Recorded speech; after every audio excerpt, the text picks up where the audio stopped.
Hello, everybody, and welcome back to the Based Mother Show. I'm Elena Barbera, and we've got a big Friday night ahead here. We got a lot to talk about. We're going to get into the epidemic of violence Americans are facing from illegal aliens. We're going to have a visit from my fellow Patriots Prayer Network show host, Alexandra Levine, and later Eddie Smith's coming on to talk about the Russians out my window. And my favorite story of the week, James O'Keefe's exposing of the real evil empire, Disney. Yeah, crazy stuff is going on at Disney. Plenty more. Let's get to it.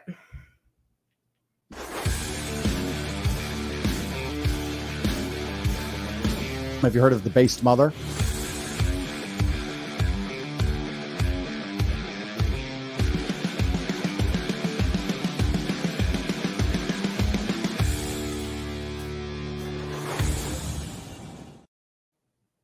All right, we're back.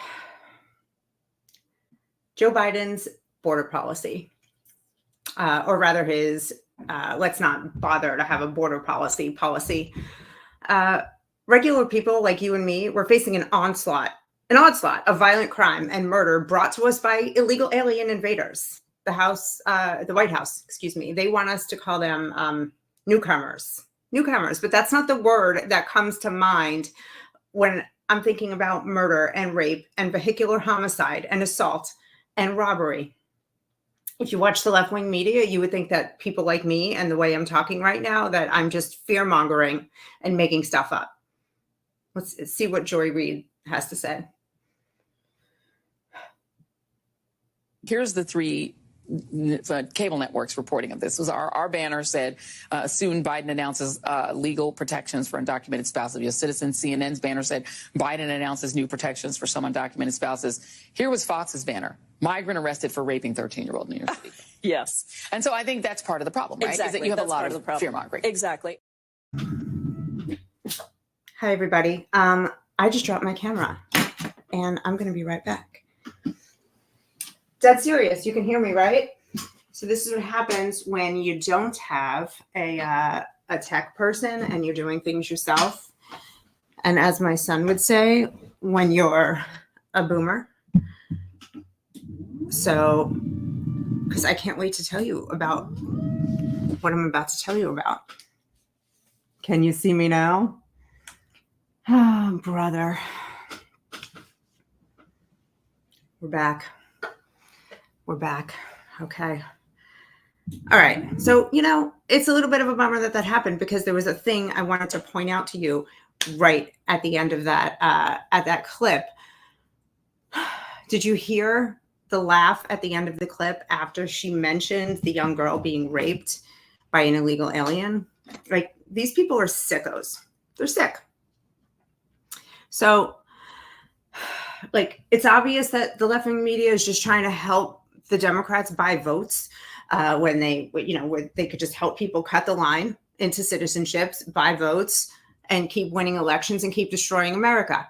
That's for whatever reason they want us to become some sort of a communist, horrible place. But, they say conservative media, if you can still call Fox News conservative media, is fear-mongering. But it's not fear-mongering. It's just facts. Here's a little ditty I put together last week about the reality Americans are facing. You, me, and all the people I'm about to tell you about, we're just collateral damage in Joe Biden's war against America.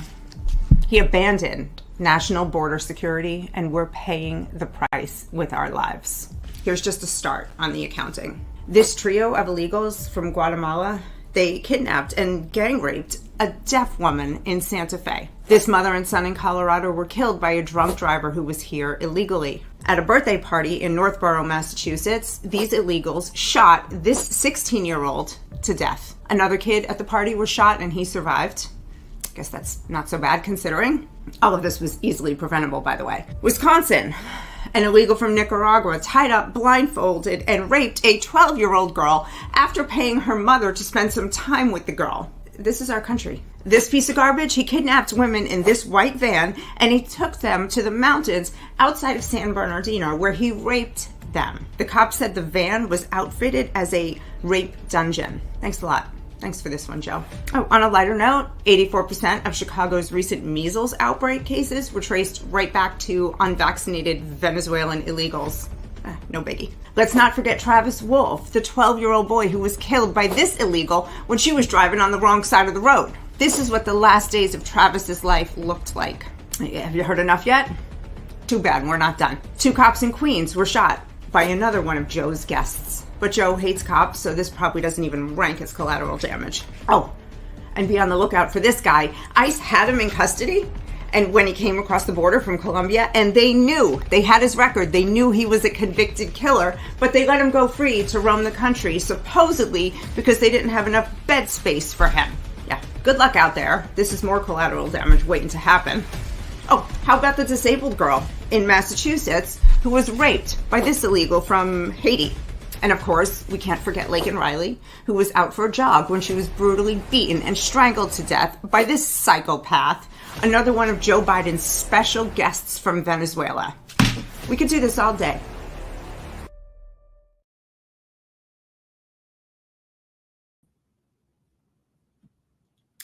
That's all pretty terrible.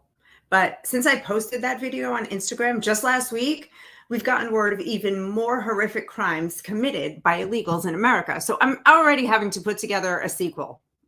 It's going to include the El Salvadorian illegal who killed Rachel Morin, Maryland mother of 5. It's going to include the 2 Venezuelans who raped, strangled, and dumped the body of a 12-year-old girl in Texas. Raped, strangled, murdered her, dumped her near the bank of a stream. Her name was Jocelyn Nungare. And that guy, he was let loose by Border Patrol just a few weeks ago. And he said he felt unsafe at home and he had to come to America. We've got more collateral damage. A 64-year-old man named Scott Miller in Colorado. He was killed by an illegal who was driving a semi-truck over the speed limit and lost control. So, yeah, illegals are just like hanging out on American roads, driving semis. That's happening. Yeah, go for a drive. Feel real safe, right? Let's not forget the 14-year-old. This is a pretty new story too. She was kidnapped by 5 illegals in Indiana, and they were taking her to California to traffic her. And thank God, by the grace of God, she had her cell phone with her, and her parents tracked her cell phone, and they tracked down the vehicle she was in. Now, she's safe. She's back with her family, but nobody has heard yet what happened to this kid while she was in the car with these 5 men. We don't know. Like, as a parent, the thought of that happening to my child, any of that happening to my child is actually just mind blowing. But I'm trying to put myself back into the skin of, 14-year-old Elena, and how absolutely horrifying it must be to have 5 strange, creepy, horrible, evil men grab me, put me in a car, and try to take me somewhere. This is what our kids are facing. I mean, every single day we're hearing more stories, all perpetrated by the same people who shouldn't be here. If they came in through the front door, maybe they would have been vetted, but Joe Biden's just letting them all in. Everybody can come in. Oh, the 13-year-old in Queens, in New York, she was bound and gagged by an Ecuadorian illegal, and he raped her. And he didn't just rape her, he filmed it. So she's still alive. So when she goes to court to face him, she's going to have to watch the film of her own rape in court. Okay. Yeah. Thanks a lot, Joe. This is great. I'm not fear mongering, by the way. Americans have legitimate reasons to be on edge and afraid. Anyway, no one's coming to save us, not anytime soon. Even if Trump wins the election, he still won't be inaugurated for another 7 months from now. And then what? And then this big deportation, that's going to take time. We're looking at least another year of increasing violence and sheer hell for our women and children. Just wait and see. As Americans start defending themselves against these people, see whose rights are protected. It ain't going to be ours. Mark my words. Anyway, talk to me in the comments. I want to hear, what do you guys think about mass deportation? Like, what does everybody out here have to say about this? Let me take a look here.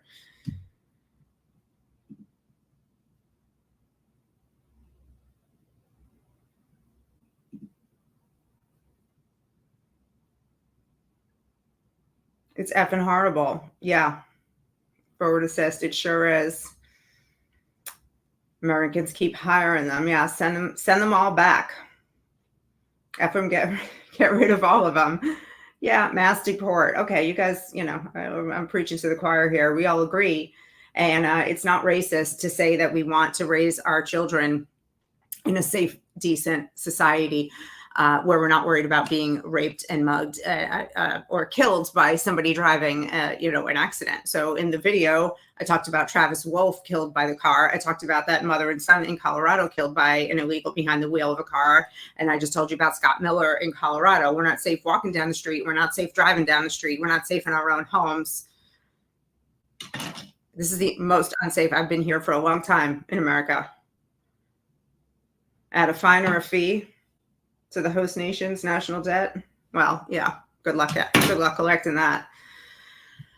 All right, guys. I'm gonna lighten up a little, I guess. It's not really my style, is it? We're gonna talk about a little segment that I want to add to every show called Truth Be Told, where I like to shed some light on lies told by the media or politicians, whoever. Everybody's lying all day long. This lie happens to be the one that woke me all the way up, like to the avalanche of lies that are coming at us from every angle all day long. Yeah. I was asleep. I got to be honest. I was just like asleep on autopilot, going about my life, focused on the things that mattered to me and my family, just blindly trusting that all the government things were running the way they should. If I complained about the government, it was like the DMV is inefficient. That was it. I was out to lunch. And that's what got us into this mess as a country, by the way.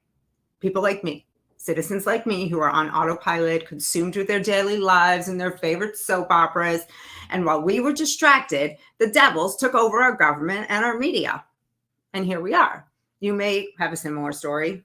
Actually, I would love to know when you woke up. But now, at this point, if you're here with me on a Friday night, you're probably already a little bit awake to it, if not all the way awake.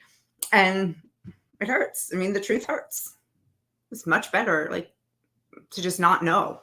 But I hate it. I hate what I see.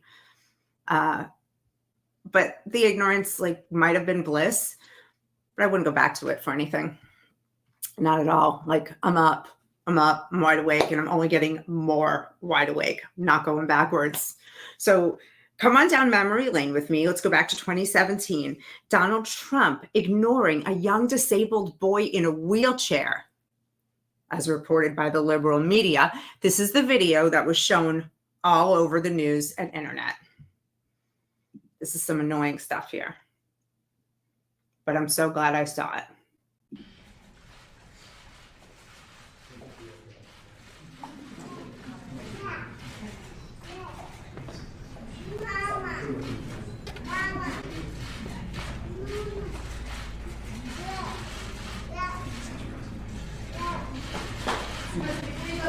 Thank you, everybody, very much. Pretty awful, huh? Ignoring a little disabled kid. No, not really, because that's not what actually happened. The 45th President of the United States of America, President Donald Trump.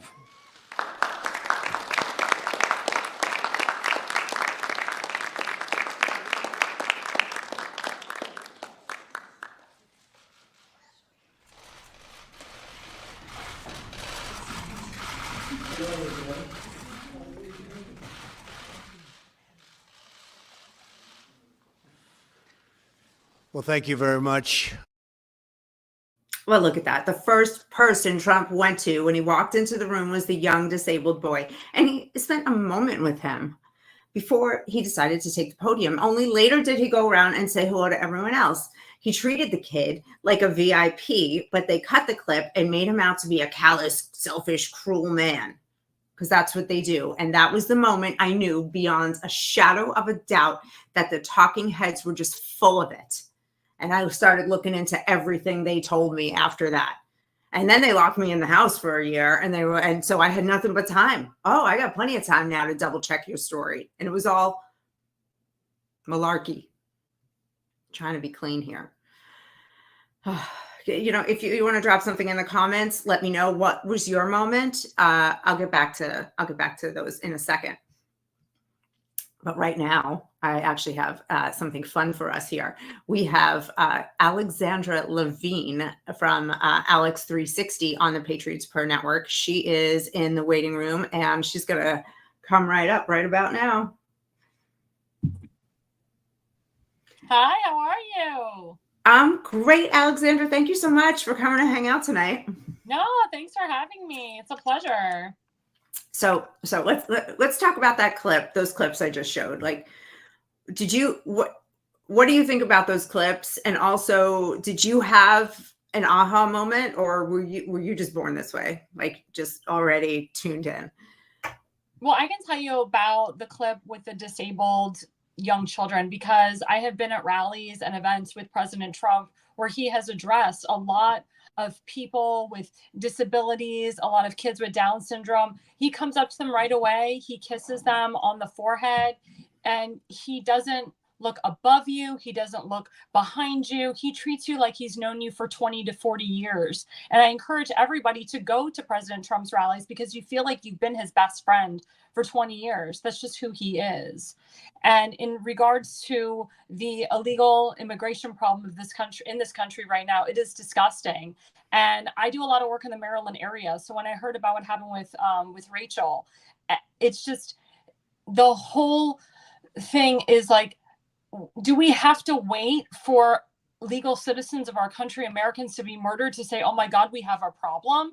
How many more people have to die for somebody to do something, like Joe Biden to do something, or governors of the states or mayors of the states or the cities to do something? This has gotten out of control, completely out of control. And if we don't stop it right away, it's just going to get worse. And that's why we need President Trump back in the White House.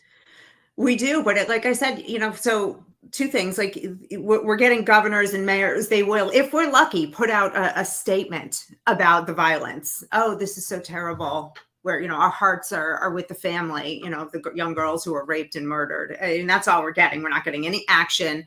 We're not getting any one of them saying enough is enough. All these people have to go, because the way I see it, I don't care if we're throwing out the baby with the bathwater, but the bathwater's got to go.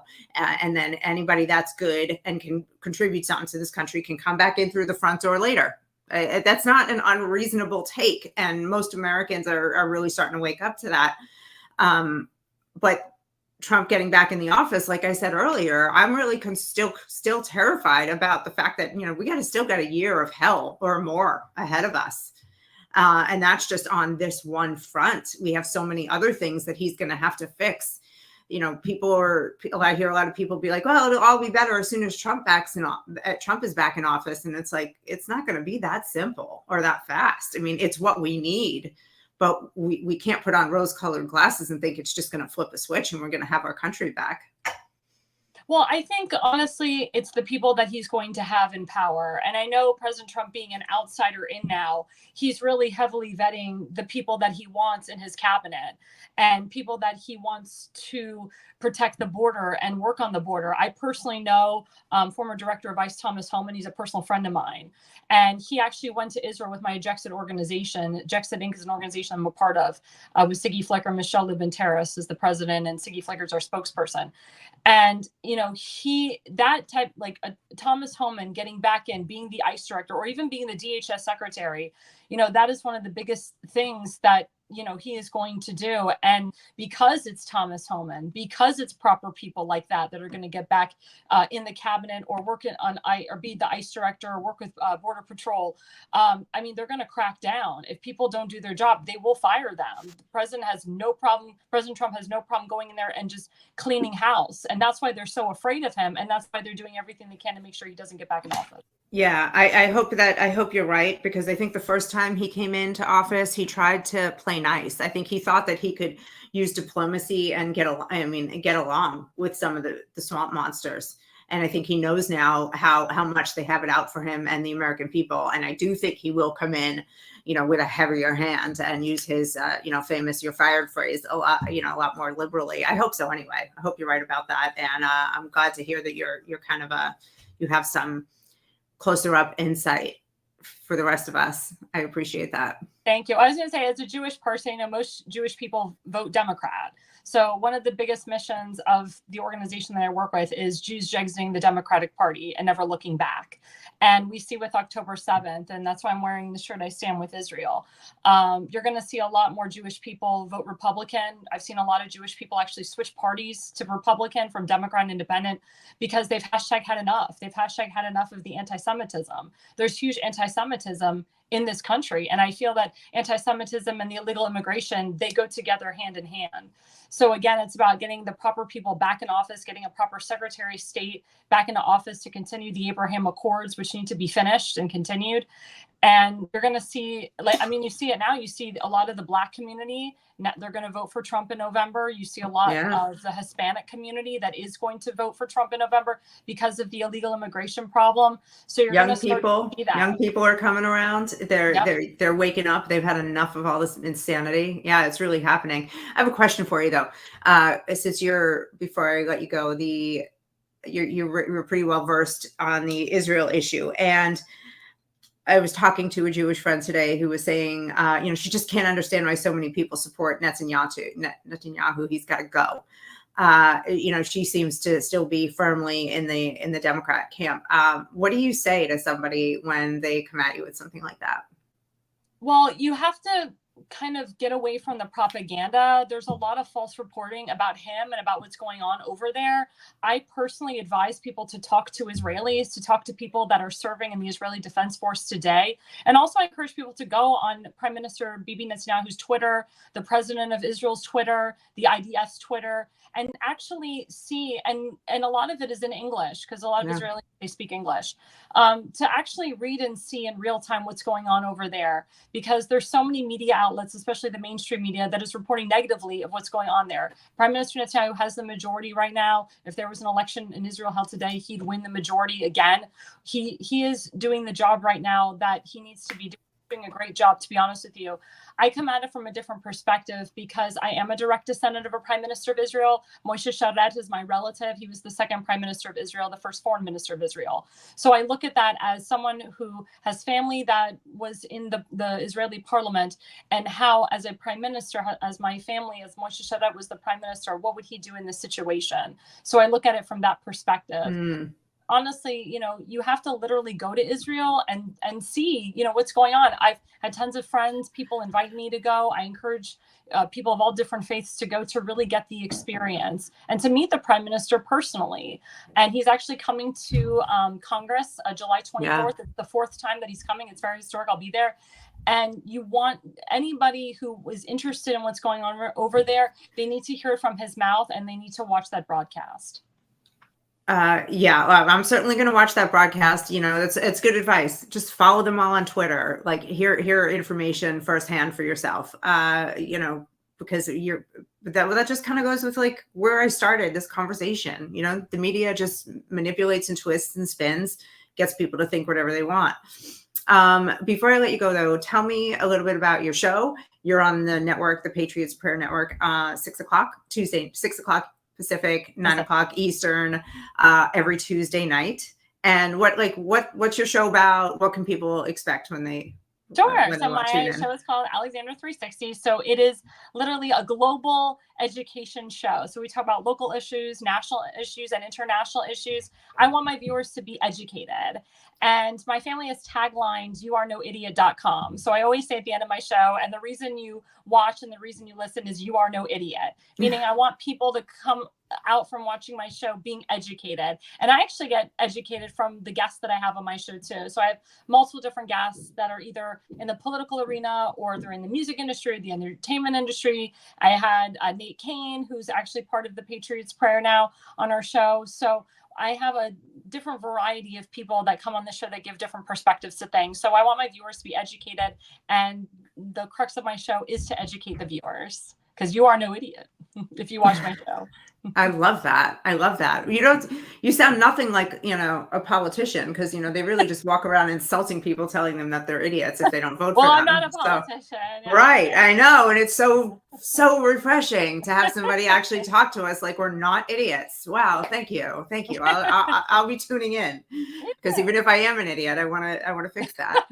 All right. I want to say thank you so much for taking your time. It's Friday night. I'm sure you have other things to do, but you came to hang out with me and everybody here tonight. So thank you. And I will see you, I'll be watching you on Tuesday night. Yeah, thank you so much. And Shabbat Shalom to everybody. All right. Good night, Alex. All right, guys, I'll be right back after this very quick break. Like as soon as I can figure out which button to push.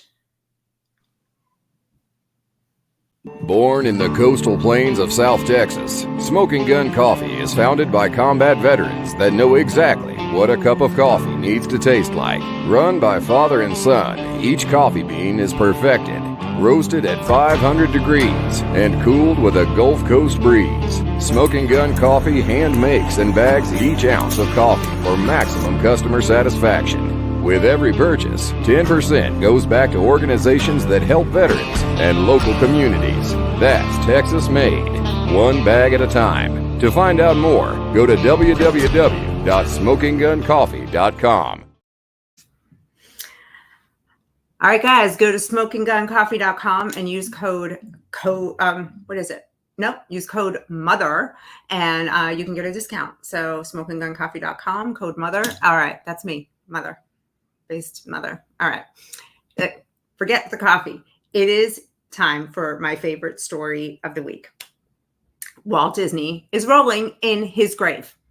I assume he'd be upset about what I'm about to say, but maybe he was a monster too. Like nothing is what we thought it was, right? I mean, everybody was on Epstein Island and so what do we know? What do I know about anything? But I'm gonna like to, hold on to my warm, fuzzy memories of Walt Disney, at least for the moment. Anyway, James O'Keefe, who is one of the gutsiest human beings we have out there, he went undercover and exposed the biggest case of corporate racism we've seen yet. We all knew this was coming for corporate America. We've been sitting here watching them with all their DEI racism, and our patience has finally been rewarded. Here's just a snippet of what O'Keefe put out yesterday. Certainly, there have been times where, there's no way we're hiring a white male person. Just kind of unspoken. There are times when it's spoken, but how would they say it? there's no way we're hiring a white male person. They say Like straight to you, or okay? They'd be very careful how they message that to agents. According to these videotapes, Disney blatantly discriminates against white men in particular. I think I'm sort of well prepared for it. I'm well positioned for it. But as far as Disney's concerned, I'm a white male, and that's not who they're looking to promote at the moment. As a white guy, even Michael has his own doubts about the possibility for advancement for himself at Disney. In fact, Michael actually got to experience Disney's discrimination against white males firsthand. I've been at the company 11 years now, so I have friends in HR and I have friends in those divisions, and they're like, look, nobody else is going to tell you this, Mike, but they're not considering any white males for the shop. They're just not. That's not what they want. They even passed over a qualified half-black person for a promotion because they didn't look black enough. Didn't look black enough.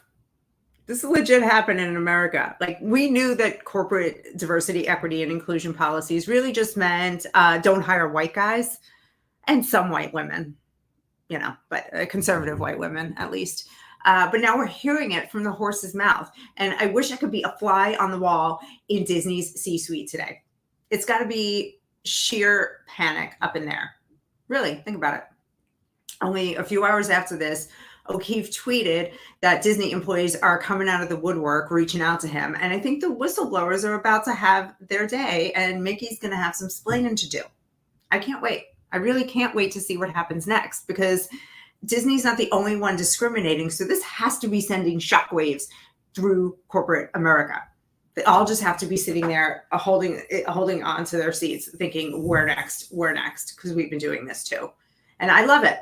I love it because I've had it with the discrimination, completely had it, as most people have. But so O'Keefe's video is actually 20 minutes long. It also talked about the on purpose gaying up of everything at Disney. So that's why there are gay and queer characters everywhere, and men dressed as fairy godmothers at their parks. Do you remember this guy? Remember him? Yeah, that's the legit one of the fairy godmothers at the Bippity Boppity boutique, where you go and you spend a couple $100 so your daughter can get dressed up like a princess and get attention from a fairy godmother. But this fairy godmother has a beard. Yeah. Okay, Disney. Like, Disney is, one of many companies trying to turn our children into gender confused freaks. But guess what? Lego is in on it too. They just came out with this Pride ad.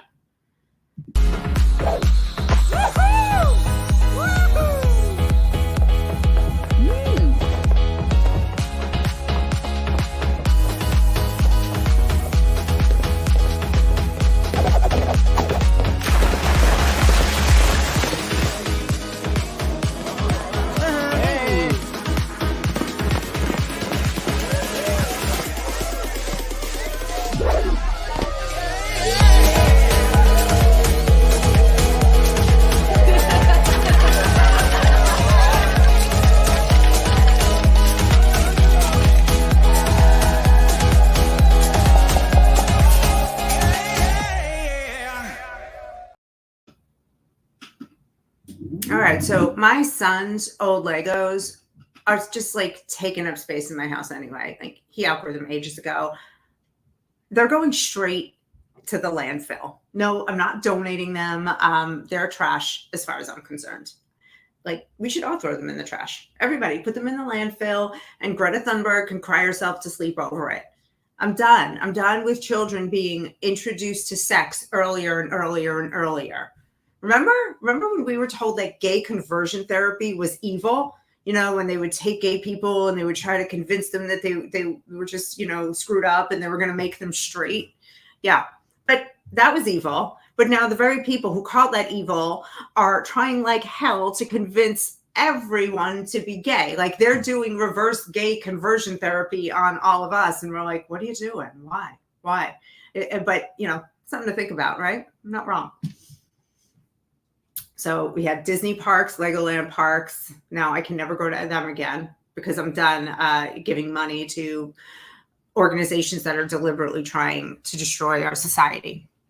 Racist, sexual grooming of children, like all of it. I'm out. And if I'm being honest, like, I'm gonna miss them. I loved both of those parks, but anyway, maybe Buc-ee's would just open an amusement park. That would be so cool. If you don't know what Buc-ee's is, it's like a gas station. This is going to sound like ridiculous if you don't know what it is. It's like a gas station, store, truck stop all in one, but it's like the world's best truck stop. And they're shopping, and this whole wall of jerky that they make all this jerky, and then they make all their own fudge, and there's like American flags hanging everywhere and like signs that say, I love Jesus. And it's like there's not a rainbow flag in sight, and it's like going into 1995. It's just wonderful. Anyway, I'm a bit of a Buc-ee's fan, if you can't tell. All right, so I've got something better than Buc-ee's for you right now. I'm about to lighten things up a little and bring in Eddie Smith, who is the host and founder of the Patriots Prayer Network. And he's just stopping by to chat about things like Russians on the coast of Florida. And we got a few other topics. So here comes Eddie. Hello, Eddie. I was going to go in the other room and go grab my Brexit hat to see maybe if I was black enough. I'm not sure. You're not black enough to work at Disney, I'll tell you that. Let me tell you, I'm not pedo enough to work at Disney. It's the reality. These guys get caught hiring child predators. They go to jail and they come back, and Disney hires them back. And it's happened multiple times. I'm not a fan of DeSantis. I think he's a great governor, right? But with the things that he's done as governor has exposed these guys. I'll give him his credit where his credit's due. He has exposed it for who they really are. And I think that the actual Walt Disney would be rolling in his grave to know what they are doing to his name and his legacy. Yeah. But, I mean, this is what happens when you sell a company like that to China. Of course they would allow these things to happen in the United States and push them. And look at them trying to trigger everybody, right? Look, what did they do with the Little Mermaid, right?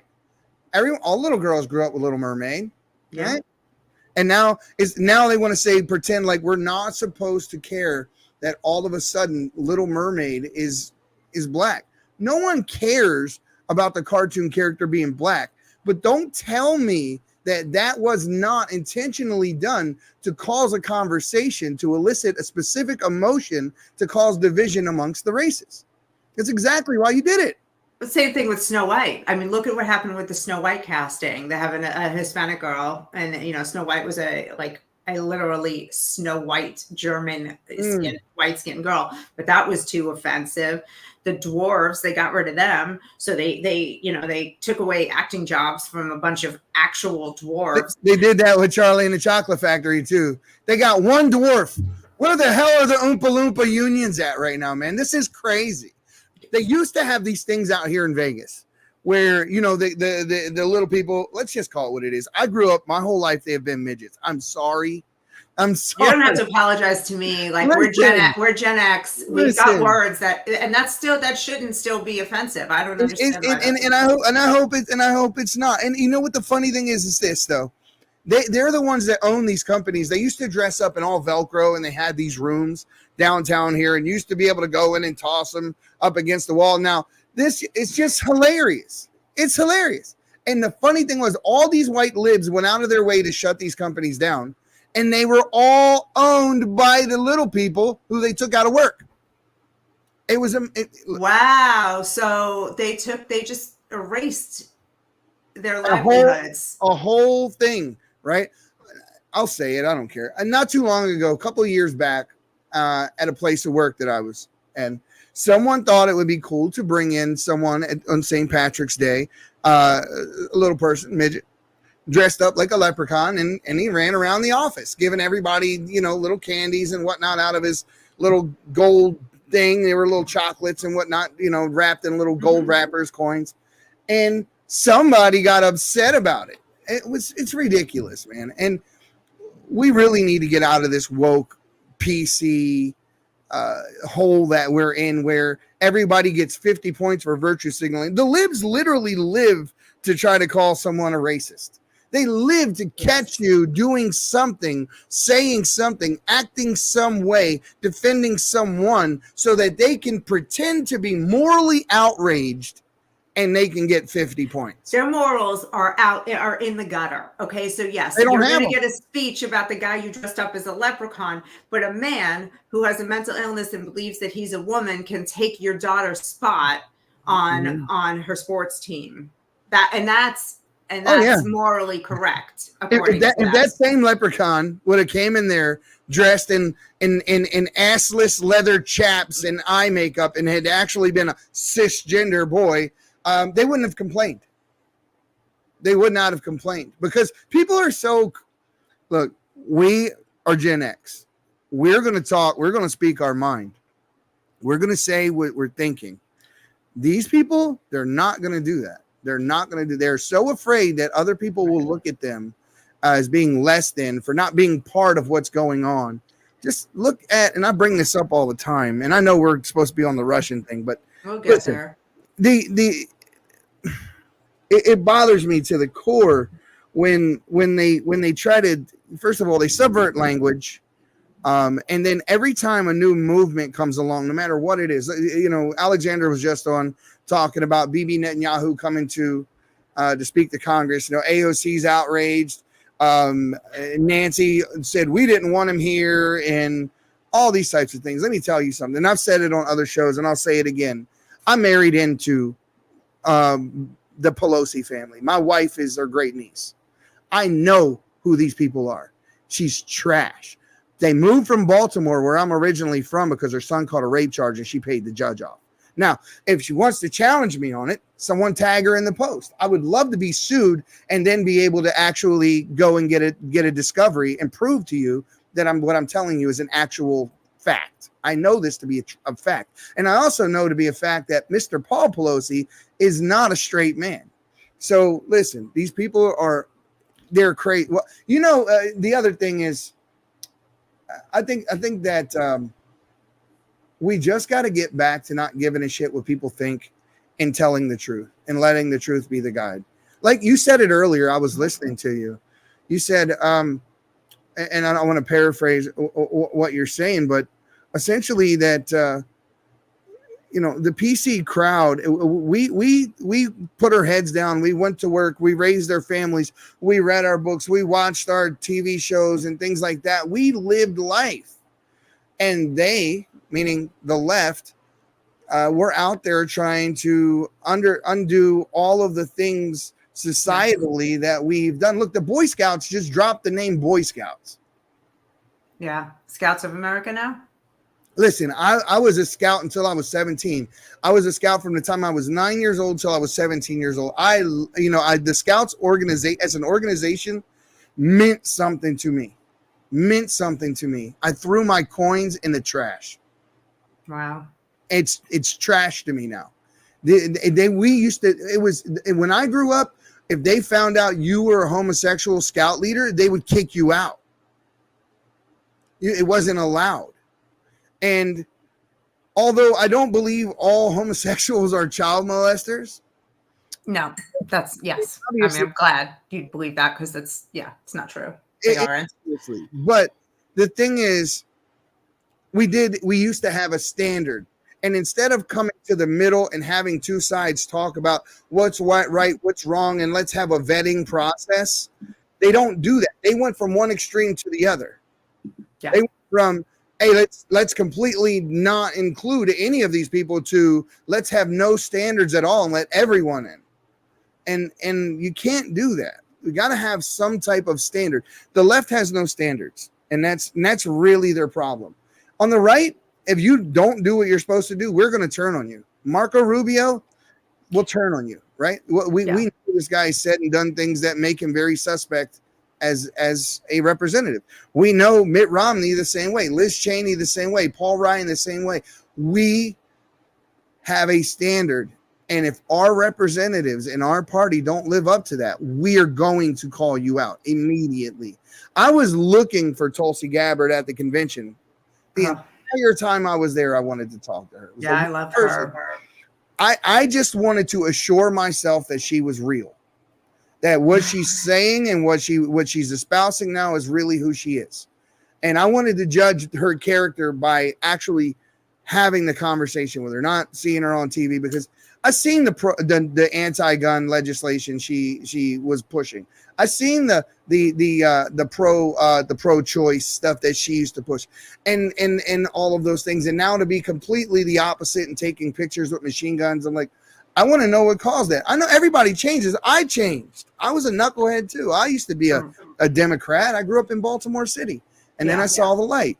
But I just go so scared of seeing the Mike Pences and these types of people, the Mike Pompeos and all these guys that were supposedly on our side, and they weren't. They were never on our side. They were deep state deep fakes. Right. And, so it makes me very weary of people that come from the left, and now all of a sudden they want us to accept them on the right, like Robert F. Kennedy.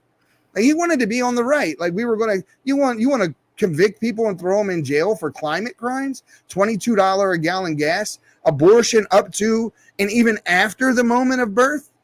I mean, once he said that, I was just stopped listening completely. We have to be wary of all of them, even ones that we like. I mean, there's no there.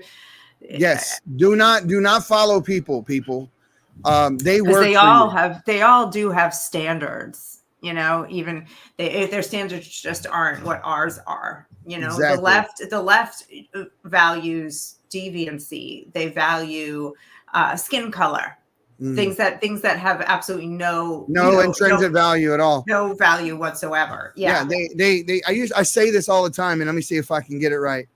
The left has no standards. If you stand for something, they won't stand for it. Something like that. That's their own standard. Let's work on that and come back next week. Okay? I used to have this whole thing I would say, and it would be like this large tongue twister thing, but it made complete sense. But essentially, that's it. They do not have standards. If you stand for something, they won't stand for it, and that's the only thing they stand for. If whichever which way the wind blows today. Listen, when it was cool to want to lock everyone up and all those types of things, Joe Biden was there putting more black people in chains and in jail than any other person in legislation ever in the history of the United States government in his 49 years ever. And Kamala is right behind him.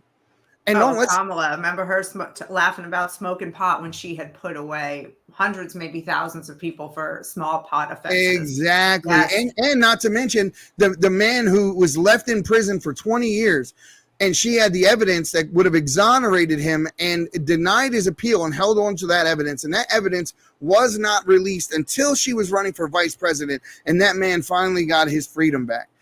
In a just world, if you knowingly hold someone in prison, away from their family, away from their life, and steal time from them, time you cannot get back. You can't undo that. I'm telling you, people, it's that is the worst possible thing. That's mind-boggling to me.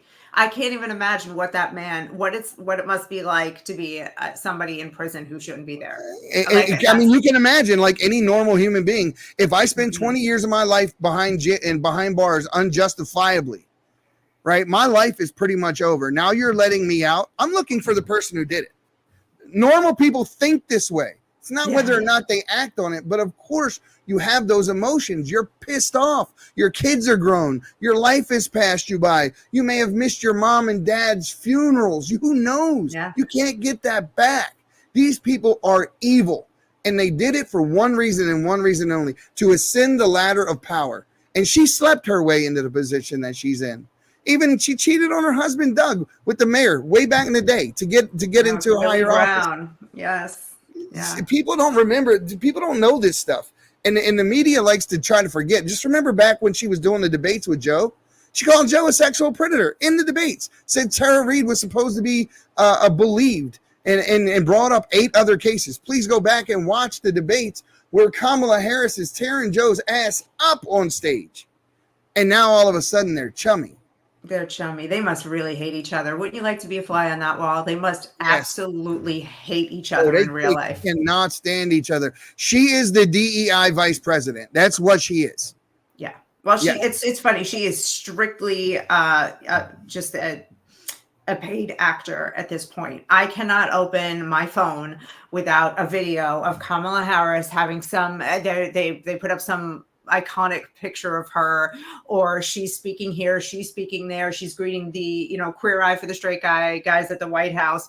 It's just constant PR, and that's all it is. There's nothing getting done. Nothing getting done. That fake White House press room thing with that guy with that tight ass shirt on that had the long hair was doing all. It's like I want to laugh. I want to laugh about it, Eddie. It's real. It was real. I know it's real, but the thing is, like, they're doing this while, like, young girls are getting raped and murdered by illegal immigrants at the same time, on the same days that these things are happening. That cops are getting assaulted by them. We're going to war. We have multiple wars. People can't afford food and gas, and they can't even afford to downsize their house. If they want to, if they're struggling, and they want to move to a smaller house, they can't afford it because a mortgage on the smaller house will be higher than the mortgage that they already have. Exactly. You're going to go from 3% to anywhere between 7 and 9. So you got to live in like trapped rats, and he's dancing up there making a joke at the White House. I'm sorry, I can't even find it amusing. I think that we're any day now. I don't mark your calendars, write it down. I said it. I mean, the guy is so decrepit, so old, in such bad health. He can't even speak a full sentence. He doesn't know where he's at. He can't walk off the stage, shaking hands with people that are not even there. And he's just as corrupt as they possibly come, and he's weak.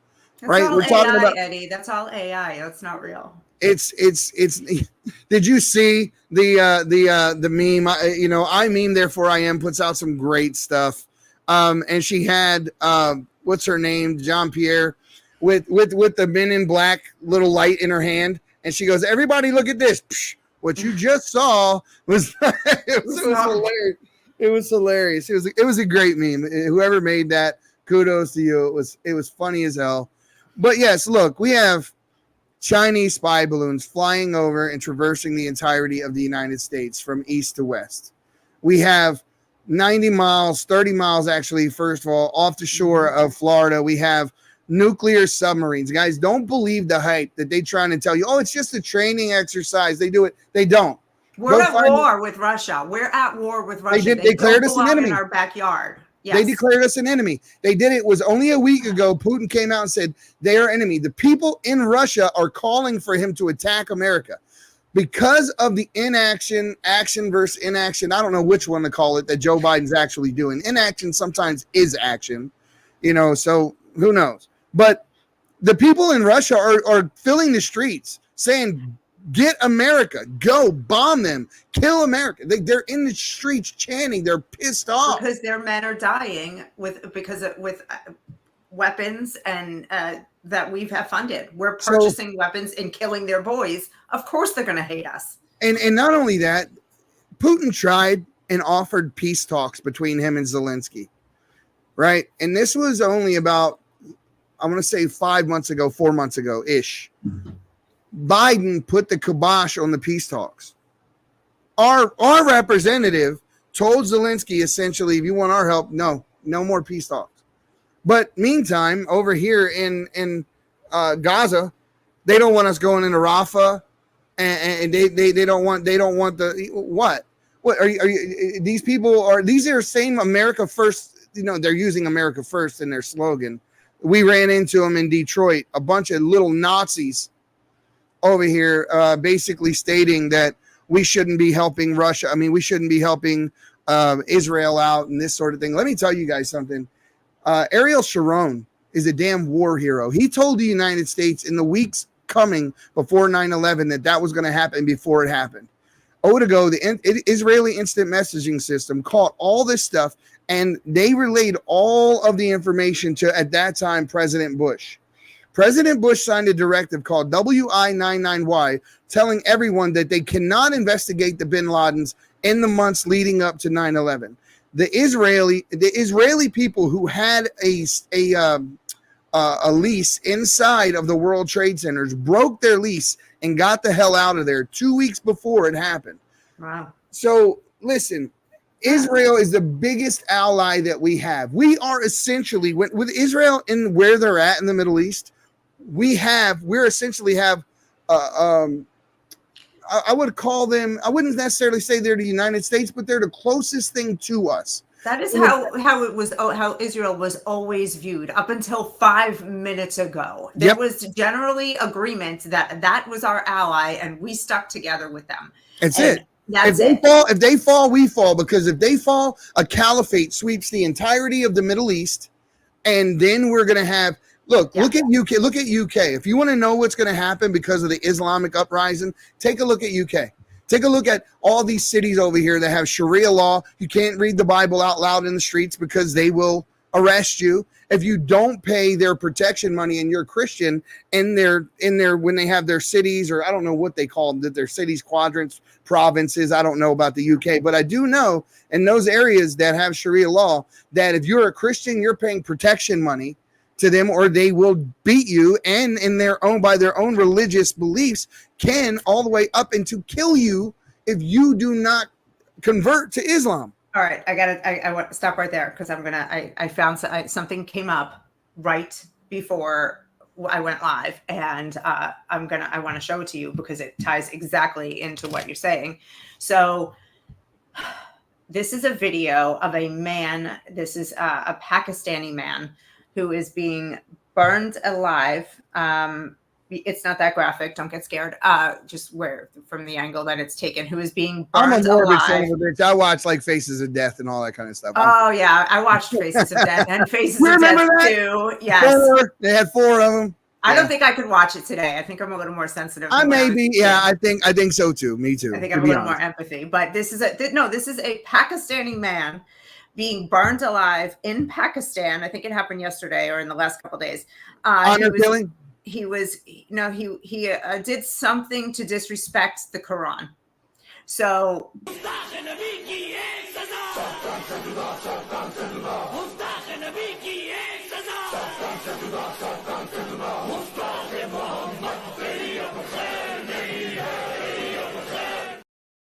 So this guy was being held in the police station for disrespecting the Quran. They set the police station on fire, went in, got the guy, took him out, and burned him alive while the crowd filmed and cheered while he was burning alive. Absolutely. And this is Islam. You know what Islam stands for? What it means? To America, and this is why I want all the immigrants. I got one for you. And I'm going to introduce you to somebody because this is right up her alley. And I've mentioned her to you before, Jackie Tobroff. She has a Substack called Supermom. So you guys are mothers, moms. You guys are going to get along fine. Right. You're both from New York. I would have loved to have you both on the show. So listen. They brought me a story that I didn't know about, that many people didn't know about. I interviewed the GOP chair of the state of Minnesota, and they presented me with all this evidence, and it was all of these people that are changing American symbology from the 5-pointed star to the 8-pointed star. Yeah, it's happening in city and everywhere, state flags all over the country. Yes, and this is why they're taking away the Native American culture and symbolism, because they're replacing it like they did in Utah. They got rid of the red men and replaced it with the reds. And the orders to do so came down from a place called the Helen Foster Foundation, which went to SUU, and SUU had people that were on the school board. And we know this for a fact. So all of these changes you see taking place in front of your face, that you wonder, why does all these things seem so anti-American? Look at your buddy Obama. He's the one to blame. This all started with him, and it still stems from him. He was just on Chicago U's campus talking to William Ayers before they went and tried to take the American flag down with all that anti-Semitic BS that they were doing. Thank God for Arthur Long and that group of kids that stood in front of that flagpole and said, you do not have a monopoly on this campus, and protected the American flag. But listen, the only way we're going to get past this and save this country is if we unify, because we've allowed it with the Me Too movement. They divided men and women. Then we had the BLM, and they divided us up by race. Now this whole Palestinian thing, they're dividing us up by religion. Now the gender thing. Now they've taken men and women and then divided us by gender and all kinds of craziness. It's a lack of knowledge, though, Elena, I think, because what people don't understand about Palestine is, first of all, it was never a country. Palestine is not a country. It's not a place. Let's establish that. Now let's go from there. What is it actually? That's a fact. It's Nablus. It's a tribe of Nablus. It's a tribe of Hamas. I think there are like 6 different tribes, right? They're not like one people, right? And they don't even like each other. All right, let's establish that too. And they went into Egypt. Egypt threw them out. They went into Jordan. Jordan threw them out. They went into UAE. They threw them out. They went into Turkey. They threw them out. Qatar is where they are housing the leadership for Hamas right now. But you notice that nobody else is willing to take in the Palestinian people. Why? Because nobody. Their borders. Egypt is like, you're not coming in here. Yeah. Why? Because they tried to assassinate Egypt's leader. They tried to stage a coup inside of Egypt. It happened the same way inside Jordan. The Palestinian people here. The Biden administration is talking about bringing them here. Of course, because you know what will happen if they come here and they start that here. Eventually, what's going to happen is our patience is going to run short. And when our patience runs short, when people realize that the people on the right are the majority, we are the majority by quite a bit, actually. The problem is exactly what you said earlier. We have jobs, we have lives, we have kids. We want to be able to reason with people and intellectualize with people and teach them to bring them over to some era of common sense. But what we're now finding out is that not only do they know what we're saying is true, they just don't care. They don't like us. They don't like our country. And sooner or later, there's going to be a come to Jesus moment where heads are going to have to knock. And I'm sorry. I said this earlier, though. I said when we start defending ourselves against these people and this violence, we're going to be the ones whose rights are violated. We're going to be the bad guys. Bad guys. You can take 100 punches in the face. When you finally punch back, you're the bad guy. Look what's happening to Trump. Trump is the perfect example of that. He did nothing wrong. They set him up over and over and over again, right? We have Alexandra taught me something the other day that I didn't know about the Bidens, and it was really cool. Well, not cool that it happened, but cool that like you can absolutely Google this and check this out because I did. Hunter Biden was on Pornhub with his niece. Let that sink in. I'm gonna say it again. Hunter Biden was on Pornhub with his niece, and Pornhub ended up through people, saying something about it, ended up taking the video down. But it's a fact. It was there. Anyone who's read Miranda Devine's book, Laptop from Hell, go take a look at it. Wow. They all knew Joe had dementia. They knew these things were going on. Ashley Biden said her dad used to force her to shower with him in her teens. Right. This is a sick family. It's a sick family. People. So Hunter... So we know that Ashley Biden was sexually abused by Joe Biden. It's in the diary, which she verified in court that it was her diary and it was true. So anybody who says, "Oh, that's fake," it's not. She defended it in court. Okay, I didn't know that, Truth. Sorry, you didn't know that. I didn't know what he just wrote. Did you see it? He said, "Allah, the law stands for moon, and it means the moon. Muhammad worshipped the moon god, not the God of Abraham. It's a fake moon cult." I didn't know that. I don't think that's true. But it makes sense. Look at the flag. But look at their symbolism. I still don't think that's true. I don't think that's accurate. I've had a lot of conversations with Muslims, and I've never heard of any such thing. They talk about Allah as God, not as a moon god. And they are also, like Christians, against, idolatry of objects and things, and paganism. So I'm just asking AI. I don't believe let's jump on everything that comes up in the comments. What were we talking about though? Jeez, I'm out of whack. So do you have the video of the Russian ships off the coast, or the us deploying the fighters and the helicopters as they were alerted that the Russian ships were off the coast of Florida? I think I have it, but I'm actually not sure which one it is in here. I think it's right here. Should I play it? You know which one it is? Hit it. Yes. Yeah. I'm going to show you something frightening. What I'm about to show you is not in foreign waters. Russia has moved nuclear submarines and destroyers with hypersonic missiles to Cuba. Take a look at this.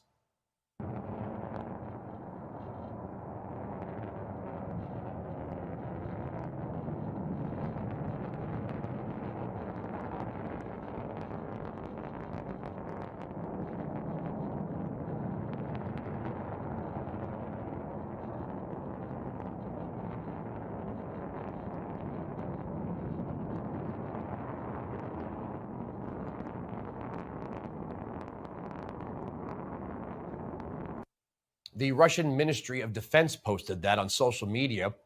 This is frightening. We didn't have this happening when President Trump was president. Andrew, you're right. It's very frightening and it's very dangerous. And what we've seen in 3.5 years is Joe Biden and the Democrats make an absolute disaster of foreign policy and national security policy. When Joe Biden became president, he inherited peace and prosperity.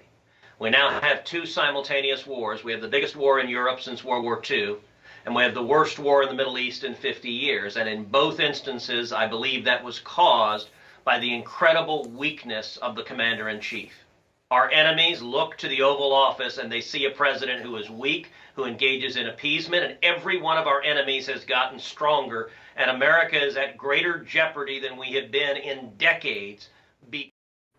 That's nuts, and he's 100% right. Decades. When were we ever in this much peril in our lifetime? I think in the 80s. I think that in the 80s with the Red Scare, when the USSR was together before they were broke up. The Cold War, when we used to hide under our desks. Under our desks. I remember that. Yeah. I remember those drills. Get under your desks, and Was it everyone really was as afraid. dangerous as now, though? Were we really in? Because we're in like I don't think massive so, because physical danger, like on the inside our borders, we're in danger, and from the outside, we're in danger now. and we know that's what kind of the plan is, right, Elena? It was to let a bunch of guys through the border and send them off to different states, all military age men, and we sent them wherever they wanted to go. Even the governor, Greg Abbott in Texas, was sending them further into the interior of the United States. Everybody thought look what he's doing. He's getting those red states, or the blue states rather, and sending them to them. Ha ha ha ha. It wasn't a get back, people. He was assisting. No, you don't send them further into the United States. You send them home. You don't do that. Trump spoke at length. I don't think anybody ever thought that in the beginning when this was happening. I think it was. I saw it as now, like you're making me think differently. But I saw it at the time as just like a spite. Like, you want to be a sanctuary city, right. You deal with this. Mm-hmm. I don't think anybody could have really seen how bad this was and how serious and deliberate this problem is. Absolutely, and nobody knew the scope of what we were doing. We had guys in 9/11, Muhammad Atta, who was a member of the ISI, who worked for Omar Sheikh. I know I'm saying a lot of names people don't know, but please realize I'm very versed on this subject. They all were members of the Pakistani ISI. They received protection monies that came from Saudi Arabia, and they came into the United States and received training from the United States of America. We actually were the ones that ended up teaching a lot of those people that were listed on that list how to fly. And Muhammad Atta received several $1,000s from Pakistan, Saudi Arabia, all those things. What I'm saying that is to say this. This was a time when we actually protected our border, and they were able to do this. Now we have thousands of people, according to Homeland Security, that have breached our borders. They just walked across. They're so brazen that we have video of one of the most wanted terrorists in the world walking across the southern border, turning to a reporter, looking that reporter straight in the face and saying, "You're too dumb to know who I am right now, but you will." And then turns around and walks off. He doesn't run. He's not scared. He's not he's not running because somebody's about to get him. None of that stuff. We just warned again yesterday that a terror attack on our homeland soil is They would be stupid if they didn't. It would be the dumbest terrorists in the world to not take advantage of running into their enemy's country when the front door's open. Well, they're here for a reason. I mean, they're here to create havoc. What are they going to do? When is it going to happen? We are in for some really heavy times here. And I pray for my country because I love it, and I love my countrymen. I love my countrymen who love my country. Let me be more specific.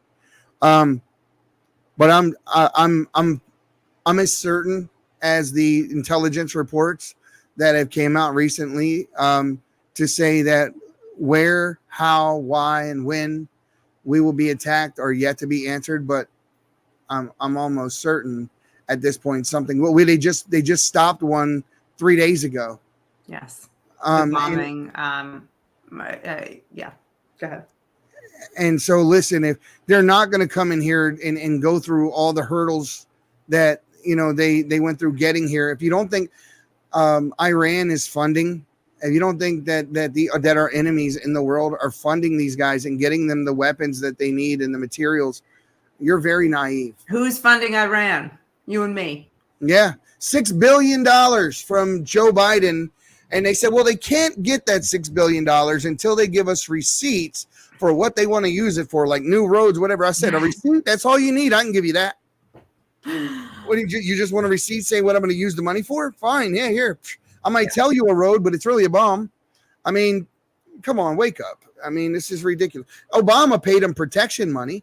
He sent money over on a plane in pallets of just stacked pallets of money after they kidnapped 10 U.S. sailors in international water. It's terrible. And I feel sorry for the Iranian people because they, unlike the Palestinians who are exactly like Hamas, The Iranian people are not like their government. They don't like their government. The Islamic Republic does not represent its people. Like, they kill their people. The people fight back, and then they can't because they get murdered and slaughtered. They protested Ahmadinejad. They protested all these people.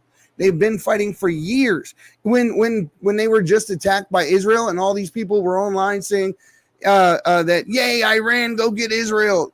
Iranians put videos out saying, you guys are stupid. Yeah. These people don't represent us. And so you have the Iranians telling you that these people are bad and they don't represent us. What more does it take? Just the left, they are deranged. They're deranged. And this is why they know exactly what they're doing. They know exactly. They do, but their followers don't. They're just brainwashed. I'll tell people all the time now, man, don't send your kids to college. It's not worth it. Don't do it. Oh my God, no.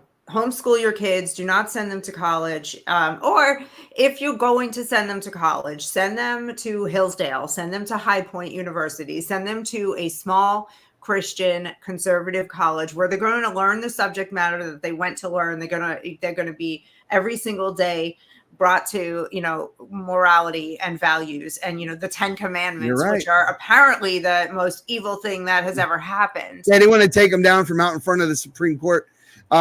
Even though the things written in the 10 Commandments, let's go through them. Love your God, right? Second one is man, what is the second? What's the second? First two about God. Like one is like, there's no love God but all me, your heart, your mind, all your body, God but soul. me, no taking the name in vain, honor your parents. Don't idols. It said don't worship any idols was number 2. The last one was like don't covet your neighbor's wife, and then the last one after that was don't covet your neighbor's goods. Just basic morality don't stuff. Kill, right? Don't lie, don't steal. Respect your mom and dad.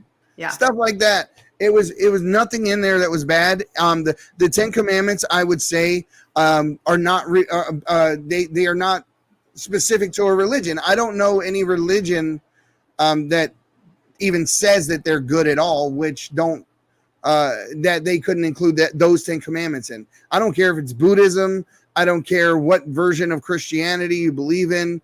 Those 10 Commandments, even in Islam, would still be accepted because they're basic truths. Well, it's an Abrahamic faith, so I do believe that the root comes, it goes that far back. I'm not positive, but you've got Christians, Jews, Muslims, because it's all just Old Testament stuff. Okay with the 10 Commandments, and that's most of the world. The devils don't want to have it. And, even if you take out the 2 commandments about God, what's your problem with the rest of them? Give me a really good reason why you don't want a sign up that says, don't steal, don't cheat, don't lie. Exactly. And Mecca, in truth, you're exactly right. You don't worship idols like Mecca, and you don't worship idols like crosses, and you don't pray to saints or beads or things like this. I mean, it's very clear. What's written in the Bible is black and white. It's when we get into these hairy parts of people disagreeing and fighting over religion, it's usually because a man has gotten involved and religion is from men. I adhere strictly to what the Bible says, literally what it says, like a black and white. If it says it, it meant it. If it meant it, it said it. And that's kind of how I am. But my heart for people in this regard is 100% pure. I take care of no less than 3 inmates right now that are in prison that are all Christian, because the Bible says that we're supposed to visit them. And if I could visit them, I would. Yes, it does say we are supposed to visit them. We're supposed to take care of widows and their children. And this is why we were going to do the sponsor J6er thing. But after the advents about Jake Lang, we're going a different way. We will sponsor J6ers that are in prison that need our help, but we want to make sure that we're helping the right people and not people trying to subvert the movement who are actually Antifa members or helping Antifa members or just doing crazy things. In that whole situation, guys, I've said it before, I'll say it again. The truth is my guide. If I ever do anything that's wrong and I find out, I'm not a stubborn person. I'm going to come right back and say, I was wrong. I'm sorry. This is the right thing to do, and I'm going to adjust. And that's what that situation made me do. It made me adjust. And I was immediately right back at it with the right guy, telling the right story and bringing you guys the truth. And that's just who we are as a network. That's who we are. And I think every one of us, we love our country. We have a belief in God. And we just want the best for everybody. And we feel as though we have a fight in us that is necessary for us to have to pick up this microphone and take time away from whatever else to come here and push that and teach that and to reach out and help someone or tell someone. I hate living in an echo chamber, Elena. I do. I don't necessarily like always talking to people who have the same point of view as me. And I like edifying them and building them up and teaching them and we can have those conversations. But I really hope on some level that there's somebody who's straddling the fence somewhere that hears something that we have to say and it changes them and brings them this way. I hope That's so. the real hope. That's the real hope. The guys that are on the far left, you're never going to touch. They're not. They know and they don't care. But the ones in the middle, every now and then, though, every now and then. So I got into a Twitter argument one, or debate, I should say, with somebody. Twitter beef. A Twitter beef, but not too bad, with somebody with, the trans flags and all this. And it was about my film that I made, American Groomer. It's about the pornography. Quick question. Did you want it like this or did you want it like this? Oh, I like this better. Okay. I didn't know if you just didn't know when to choose. That's all. No, I just didn't know what. No, right, exactly, correct. I think people want to see you. I think people want to see you look good. Thanks. They want to see you. I'm here for you. So, I'm having this thing, and he's just telling me my film is full of lies, and I just hate LGBTQ people, and I'm homophobic, and I'm racist, and I'm all this stuff. And I said, listen, you're making assumptions. I dare you watch the film. This is like a total left-wing nut with all the flags. Do you know that you interviewed LGBTQ people in the film? Yeah. Well, he knows now. It knows now. They, them knows now. I don't even know what person. What kind of person they, them, it. Oh, they, man.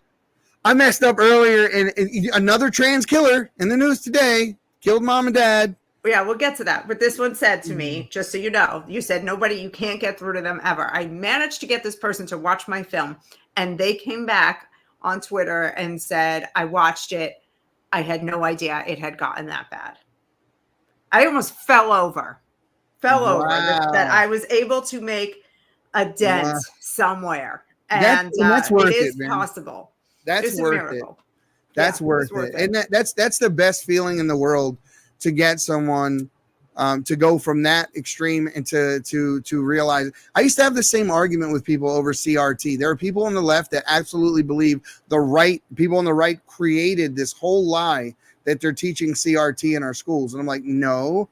In fact, they actually are, so much so that there were states that had to pass laws to prevent it. Yes. But they're trying to get it in other ways. So Barbara Lee, Cori Bush, Cory Booker, they're working on, they have a few bills in play that they keep reintroducing to get sex education in as federally mandated, starting in kindergarten. And if you read the bills, all of it you know why children, 5-year-olds need sex education? Can you guess? Because of white supremacy. I swear, may God strike me dead right now. That is what is in the bills. White supremacy has made, marginalized communities confused about sex and it is just gobbledygook insanity. And who can't you? Our tax dollars are being spent to write this garbage. Let me ask you a question. Yeah. Who can't you criticize? Jesus. No, I mean literally, like in society right now. Who does society prevent you or try to keep you from ever saying an ill word about, no matter what? You can't say anything about it. Well, I'm going to go with black people. Yeah. It's a fact. If you have a fact about black people and you're not black, you're not allowed to say it. You can't just disagree about anything. You can't disagree about anything. No, especially not being white and doing it. Yeah. Right. So, and this is why it's like when you come across folks that are just genuine black folks, I'm not White Eddie. I'm Eddie, right? I hung out the whole time I was in Detroit. We went to a black church. We hung out with Michaela and her clique. I stayed out to 2, 3 in the morning at nighttime, drinking with them, talking to them, having a ball, and telling every off-color joke that I have in my repertoire. They were good people. They don't care. They don't play the identity politic game. That is not all black people, and that's the lie. The lie is that this person that feels this way about this thing or that thing being racist, you're talking about all black people. You're not. Yeah. You're not, and not all black people feel that way. Not even. Imagine being so emotionally immature that you just go straight to that all the time. That's how your mind's been trained. It's very sad. It's very sad. But this one, you won the argument, right? It's an immediate win. I'm having a debate with someone, and then I hit them with, 70% of plus of black fathers were in the homes in the 70s, and traditional black values were very Christian. They were very Christian, very family oriented, very respectful, right? And now 20% only have fathers in the home, 80% don't. The crime rate is through the roof because black people are committing crimes in the more impoverished communities. And when you start bringing up the Great Society Act from LBJ and how that affected them, you're racist. No, I'm telling you a truth. The truth. They divorced God and they married the government, and look what they got. Right. And it's all due to what Ronald Reagan said as far as the best explanation of it. He said the scariest sentence in the English language is, "Hi, I'm from the government and I'm here to help." And he's not wrong. A government big enough to give you everything you need is a government big enough to take everything you have. So when you rely completely on the government to eat, to live, to pay your rent, everything, you are a slave. You're a slave. A modern day slave. Get off the plantation. I wish I had my Blexit hat. It's in the other room.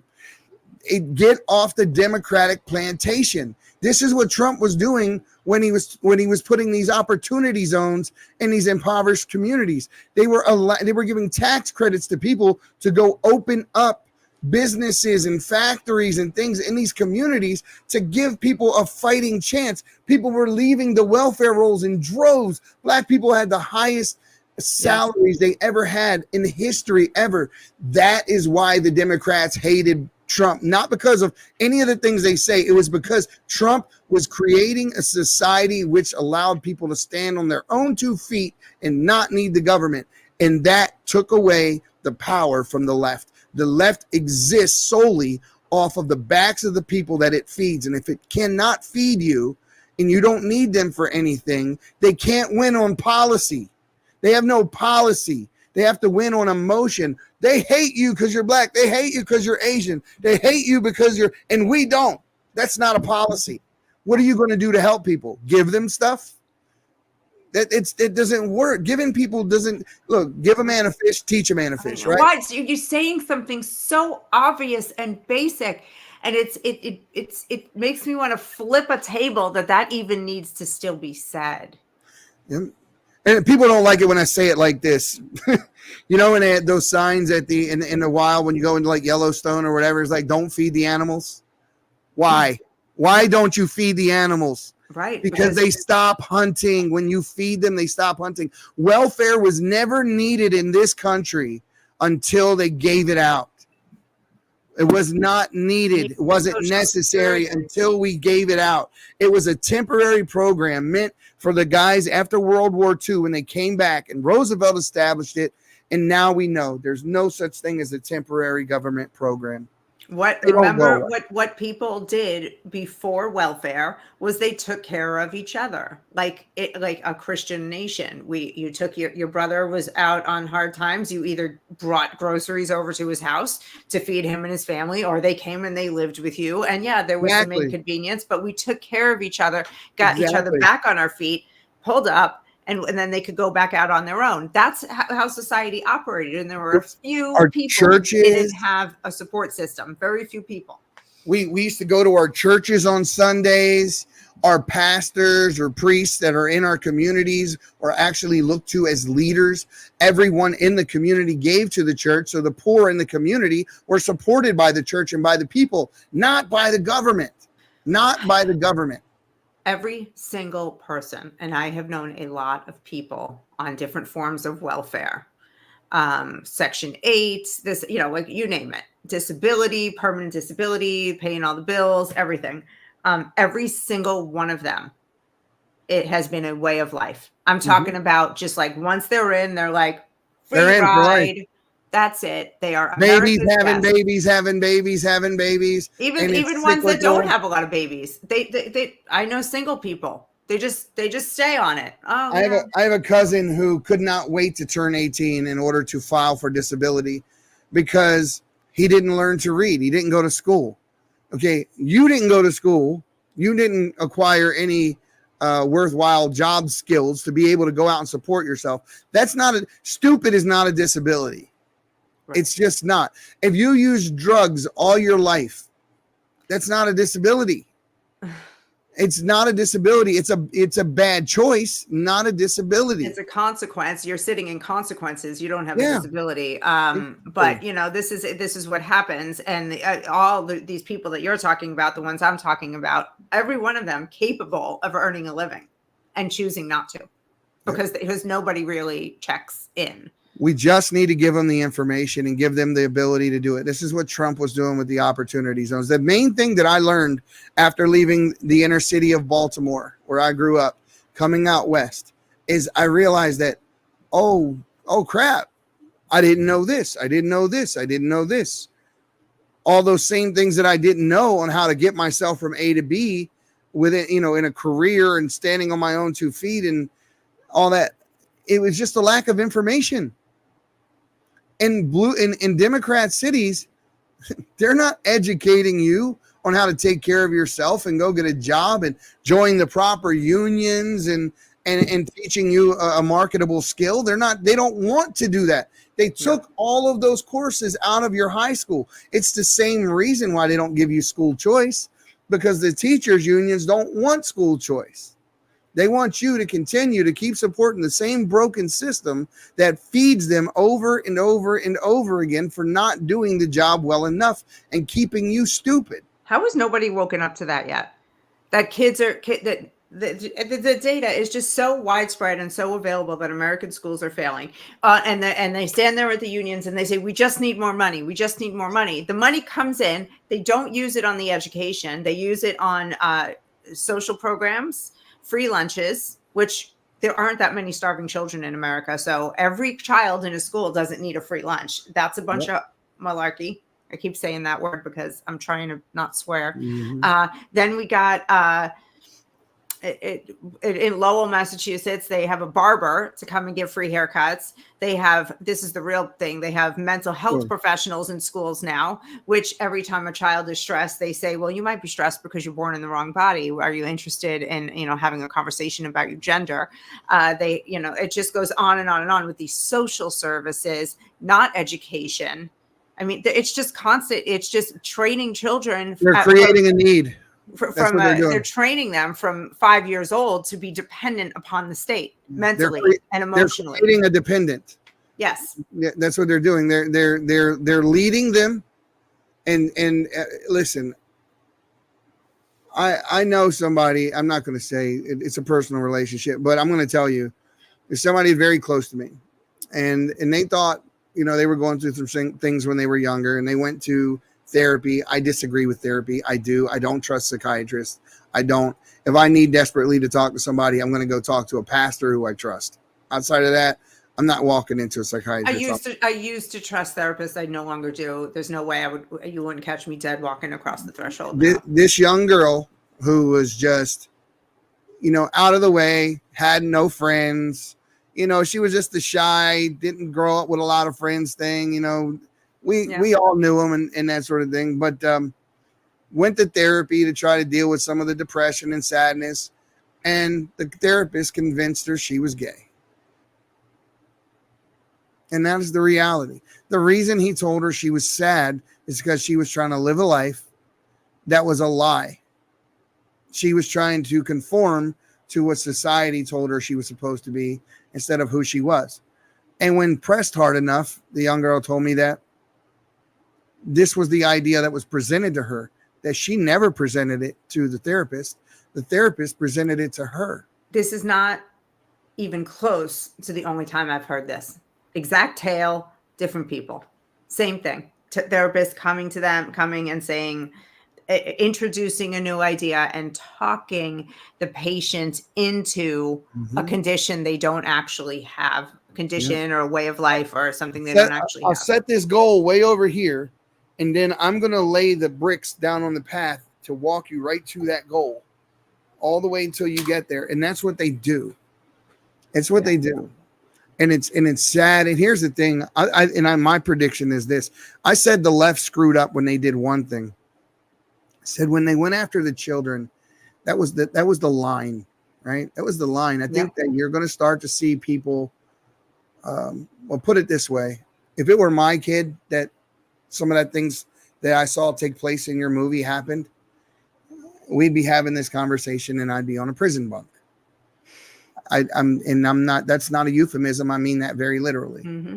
And any parent who doesn't feel the same way, you shouldn't have kids. You should not have kids. If you're not willing to live and die for them, don't have them. Yeah. Don't. It's a terrible thing. Don't. It's a responsibility. It's an obligation. It's a love that's bigger than anything you've ever known in your whole life. And when someone steps in the middle of your relationship between yourself and your child, if you are a good person, if you are a good father, if you are a good mother, there's nothing you won't do to protect your kid, and no consequence you wouldn't readily accept. Yeah, absolutely. That's absolutely true. But there are ideas in some of these parents' minds now of what they're protecting them from are so warped. Yeah. So they're protecting them from in their minds, they're protecting them from people like you and me who believe, what is it, Genesis 1:27, that there's a man and a woman, and that a child is too young to decide if they want to have body parts removed. That we believe that they should treat mental health instead of, chopping up the body to match the demented mind. Things like that. So they think they're protecting them from us. It didn't stop there. Now they have transabled people who literally are going to the doctor to get their hands and arms amputated because they identify as being cripples. And we're doing it. What is the Hippocratic? They got rid of the Hippocratic Oath. Did anyone know this? The Hippocratic Oath is gone in medical school. Are you sure? Do no harm. Yes, it's not there anymore. They're not saying it anymore. Harvard Medical removed the Hippocratic Oath. Well, you know what? It doesn't matter because they're not following it anyway, right? Do no harm. First, do no harm. Do no harm. What happened to do no harm? It's that simple. If I show up to the doctor and I'm like, Doc, I'm hearing voices. He doesn't say, no, they're real. Tell him I said, what's up? Yeah. Make friends. They're good. No, he gets you help, get you counseling. You talk to somebody and get it taken care of. It's sad though that we live in a society. It's about the money. It is. And I think that you follow it right back to the pharmaceutical lobby, which is making billions and billions of dollars off of these puberty blockers. Well, look at Lupron. Lupron was like a fringe medication that it has some I believe fringe cancer treatment use. It's used to chemically castrate sex offenders in some cases. And so how did they take this drug and say, oh, wait a minute, all of a sudden we can make billions on it. We're not making any money on it. Let's make billions on it. And they just created this thing. That's the problem with Lupron in those types of drugs is that as a man, as a full-grown male, if you just start taking it now, of course it will kill your sex drive. It will chemically castrate you. Yes. But when you stop taking it, your sex drive returns.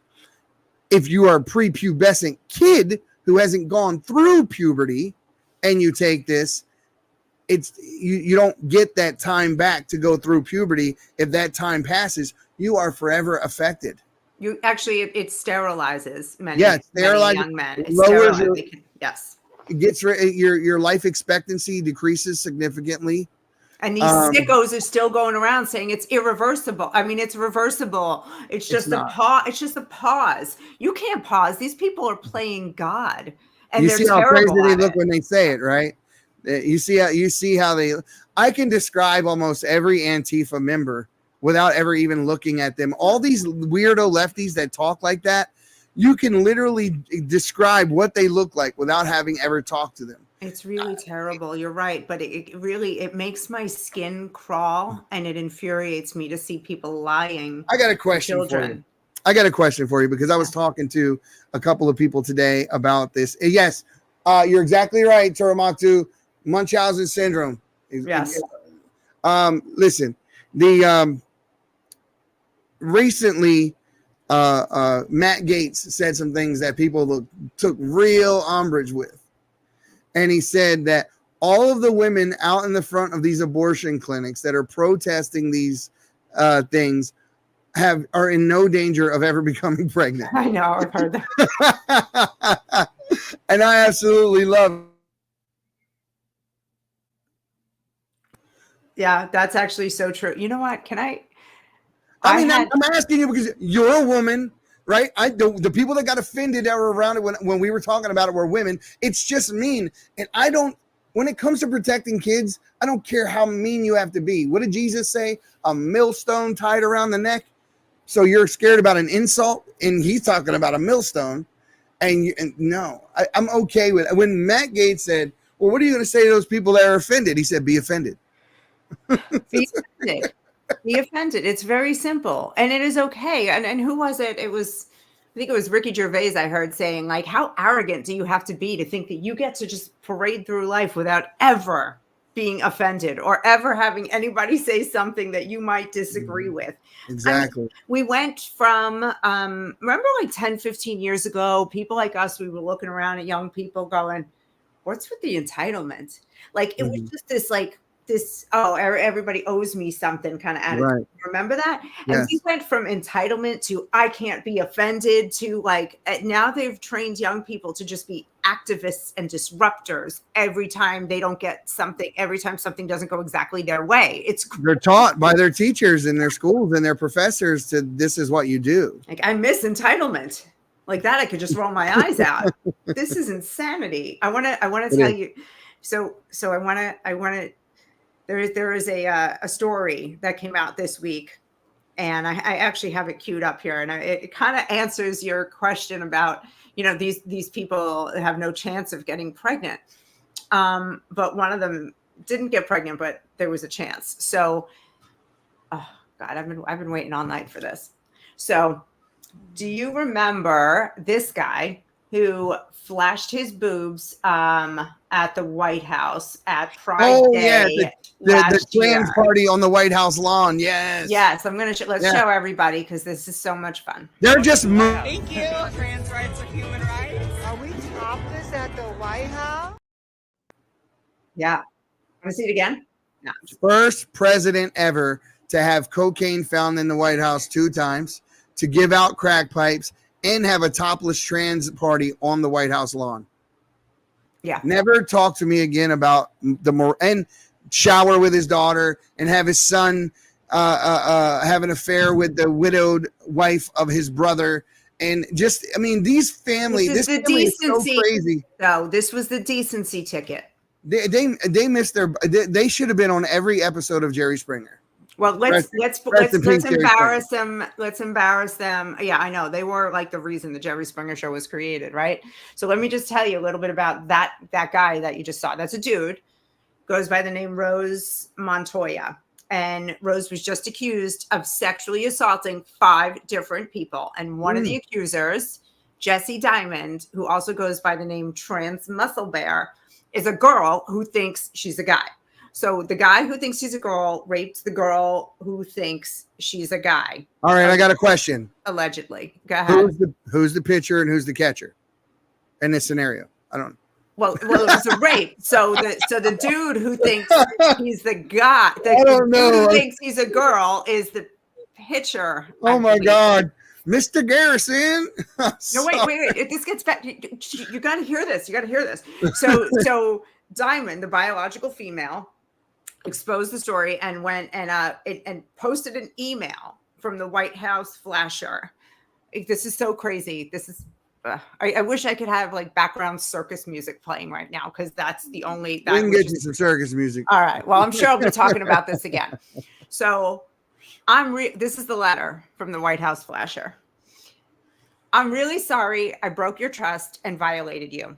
I genuinely thought for a while that you were triggered by me simply having a phallus. I thought maybe you'd like me more or want to be intimate with me if I had a vagina. That caused me so much pain and dysphoria. I now understand why you kept pulling away. It's a little more.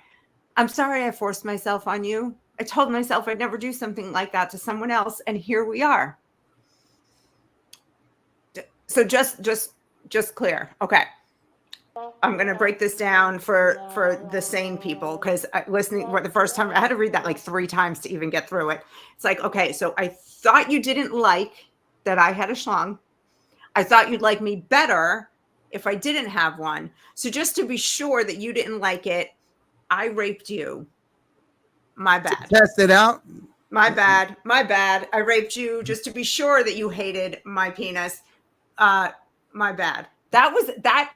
It's complete insanity. And to go back to what we said earlier, instead of treating mental illness, we're mutilating bodies so that they can become as demented and twisted as the minds which they hold. It's population control, guys. Look, the whole time they're doing this, they're flooding the southern border with people who don't have these types of values. So the left is killing itself. They're the same. I mean, they think they're just useful idiots. They were the ones that got 10 times boosted and are pushing the gay agenda and the LGBTQ agenda and the trans agenda, which all ends one way, in death, and that's it. It ends in death. Meanwhile, the people who don't believe in that and have 10 babies, are flooding the border, and you think that it's racist that we use the term replacement theory? It's not. It's exactly what's happening. When Hitler was done using the brown shirts to cause chaos in Germany when he was ascending to power, what did he do when he got in power? He killed them. He lined them up on the wall and he shot them. And that's exactly what these dumbass Antifa members are. That's exactly what these queers for Palestine are. That's exactly what most of the LGBTQ movement is. And everyone forcing these trans agendas with trans story time for kindergartners, even on army bases, they're doing this. And the military bases, they're doing it. That's true. So, where does it end? It ends in death. Meanwhile, your population is dwindling and the population they're importing is booming. And you know what? Those people won't question what the government does. They can be bird fed. You can pay them less. They'll live in worse conditions. They will like it because it's better than the country they came from. It's okay with them. That's why Biden is right now using NGOs to campaign at the southern border. There are literally pamphlets inside the porta potties and all that, in Spanish, telling them to vote for Joe Biden so that the border will stay open. Let me see if I can find one.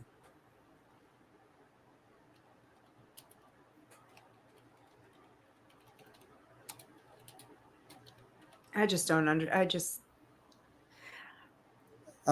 don't understand what the big game is. We talk about one world order. I mean, is this just like satanic takeover? Because that's the only evil versus good at the end of like the road of looking at all the layers. That's the only thing I can come and land on, is that this is a battle of evil versus good.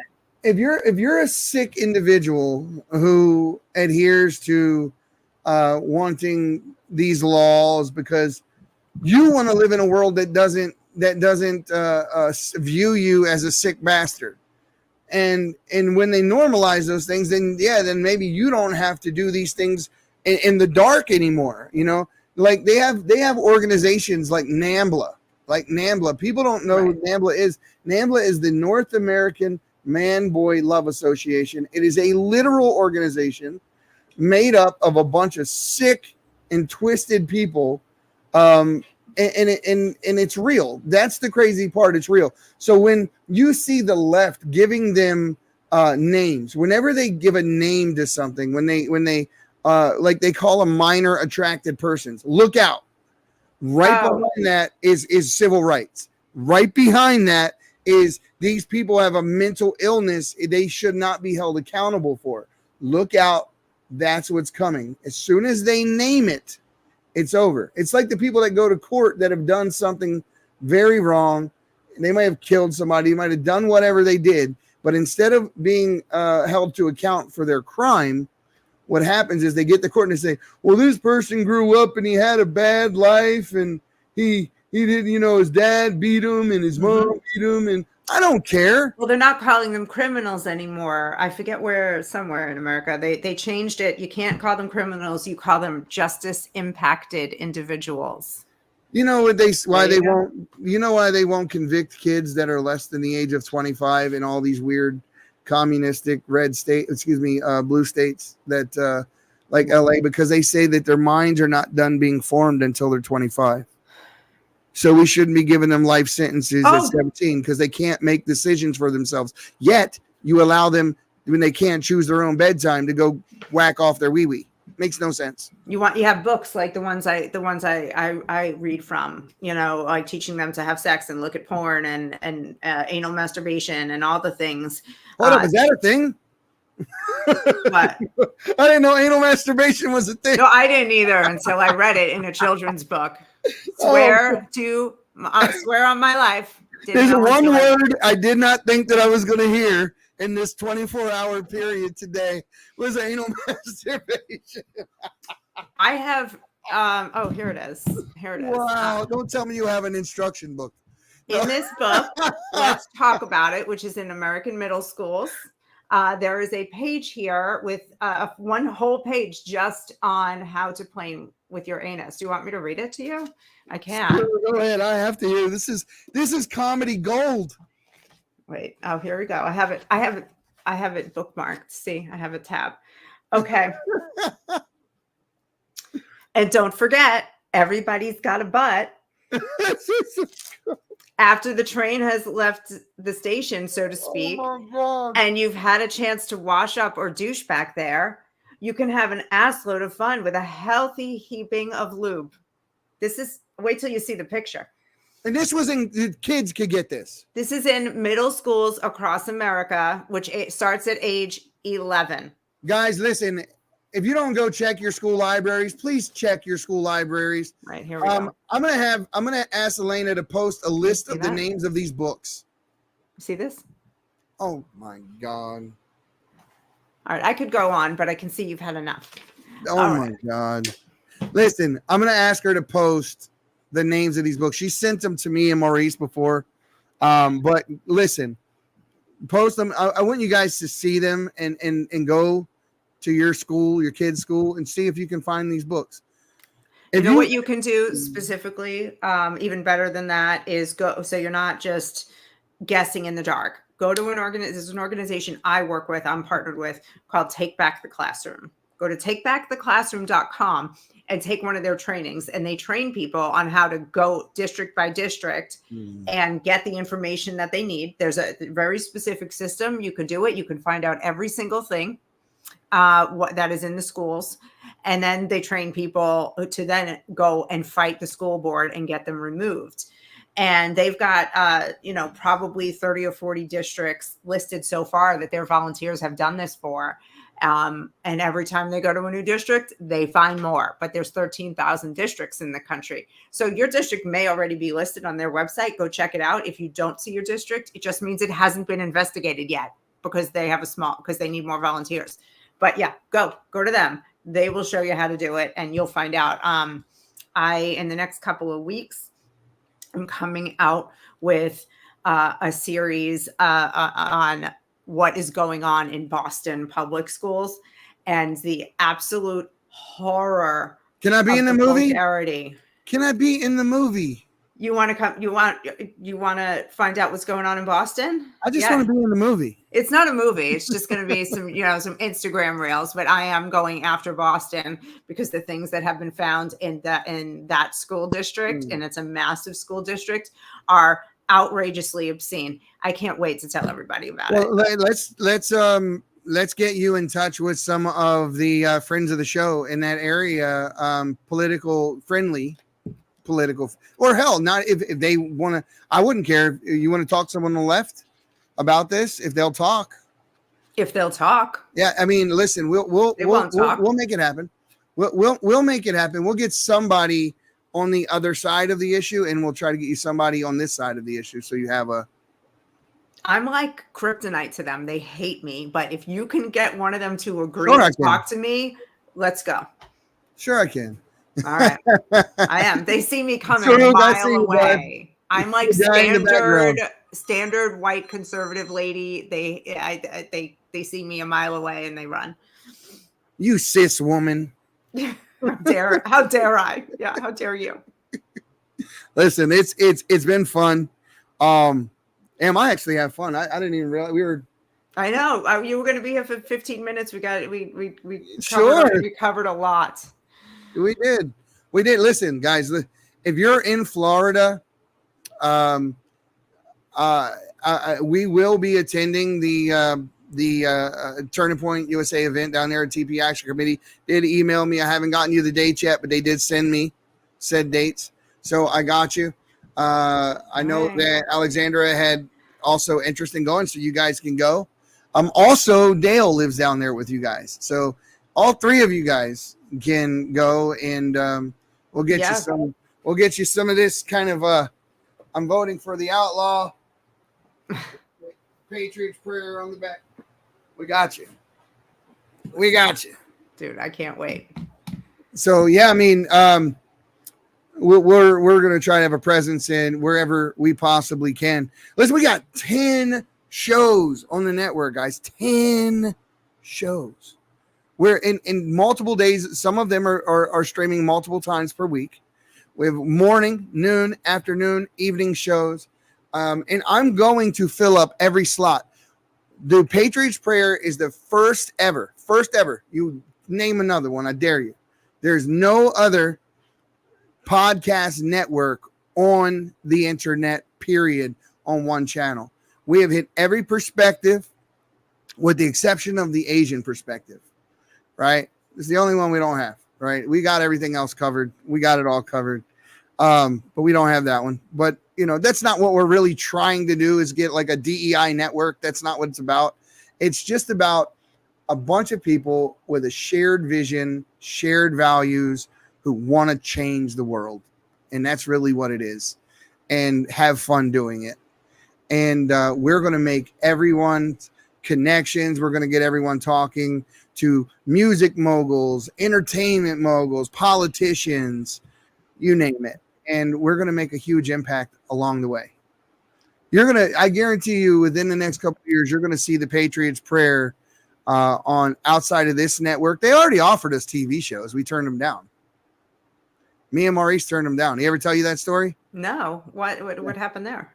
So we went on Newsmax Digital, and I guess they liked our presentation and what we were saying, and we got a phone call right after for some people down there in Florida, and they wanted to fly us down to Florida and show us their studios and talk to us and what they could do and who they could introduce us to, and at first we were like, hell yeah, TV show, we're going to be on TV, and we were all for it. We were like, and I'm glad, like Maurice was like, let's sleep on it, dude. Let's just think about this for a minute and sleep on it. So I got when it all wore off, the nostalgia of it, right, kind of wore off. I got to thinking, they're saying, hold on, wait, they're going to take our followers are going to come over to this streaming network, and they're going to give us 10% of the subscription revenue. Man, screw that. They're taking 90% of the money from us, from our followers. Why in the hell would we ever do that? Right. Why would you ever do that? So we're going to have the eventuality of where we're heading is pretty much the way Tucker Carlson already is. We'll have the Patriots Prayer Network, and we will have exclusive content, kind of the way we do already on our locals, but a much better setup, and it'll be through the website. And more important than the money is the independence that It's the you have. independence and the ability to use that the right way, to steward it. Yeah, because you get into one of the contracts with the big companies. I mean, the depth and nitty gritty of those contracts and how limited you are and what you can say and do is unthinkable. And compared to the freedom of us just being able to have a real conversation here and say things like midget. We said midget tonight, and look at that. Midget. You know, if you get on Newsmax and you want to put us on Newsmax, we can't say midget, anymore. Yeah, they tried that too. They're like, we're going to work with you guys on, how you can be a little with your elocution, and where people don't know You what ever that see means. It's the Wayne's way we say World? stuff. It's Wayne's World. When they came in, they took the show was awesome. You had Wayne and Garth. Not that you're Wayne and Garth, but I do feel like a little Wayne and Garth. They were awesome. Then they came in and they were like, and they corporatized it, and they got them a neon sign, and then they had sponsorships, and it ruined the show. Yeah, they took over. And Wayne hold and up, I Garth just noticed revolted. something. Taruk, you're at the Railroad Pass. Listen, brother, you got my phone number. Call me up. I got a shirt for you. You call me up, and I got a shirt for you.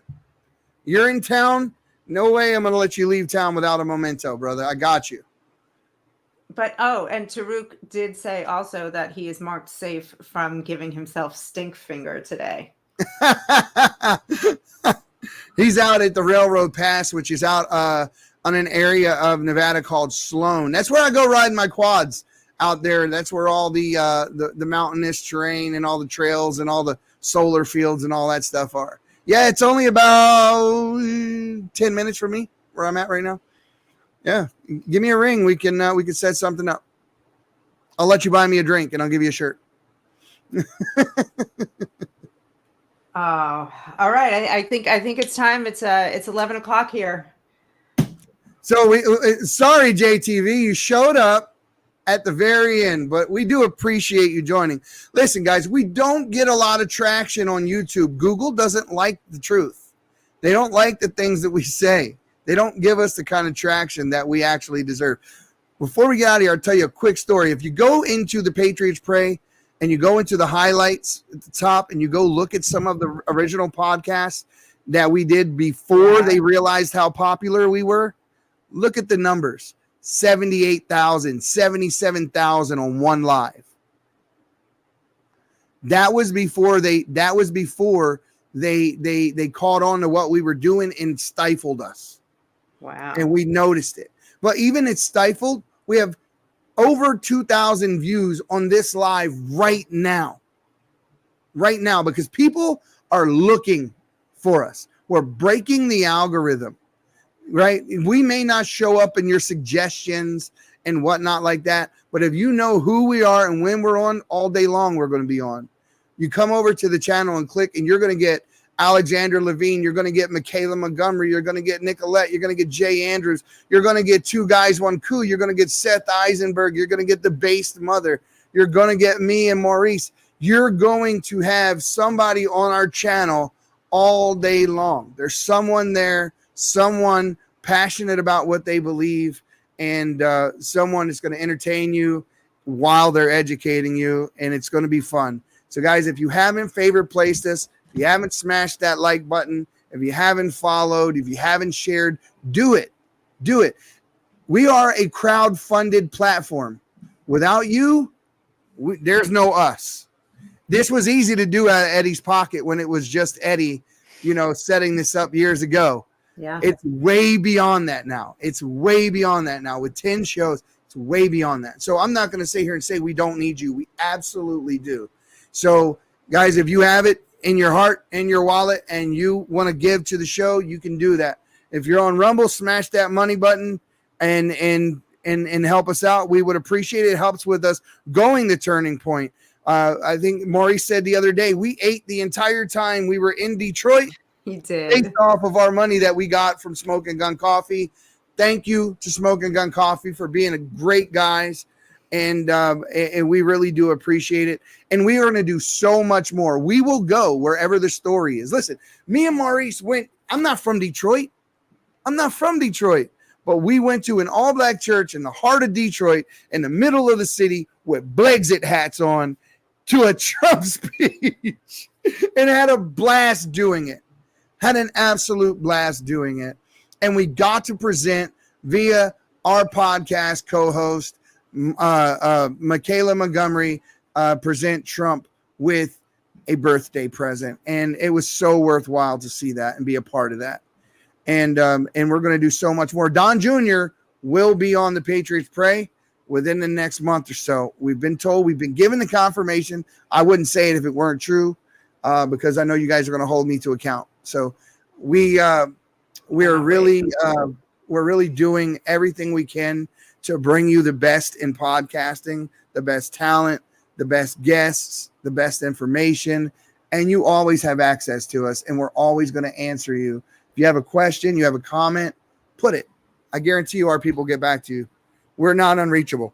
So with that, I yield. You yield? All right. Yield. All right. No more filibustering.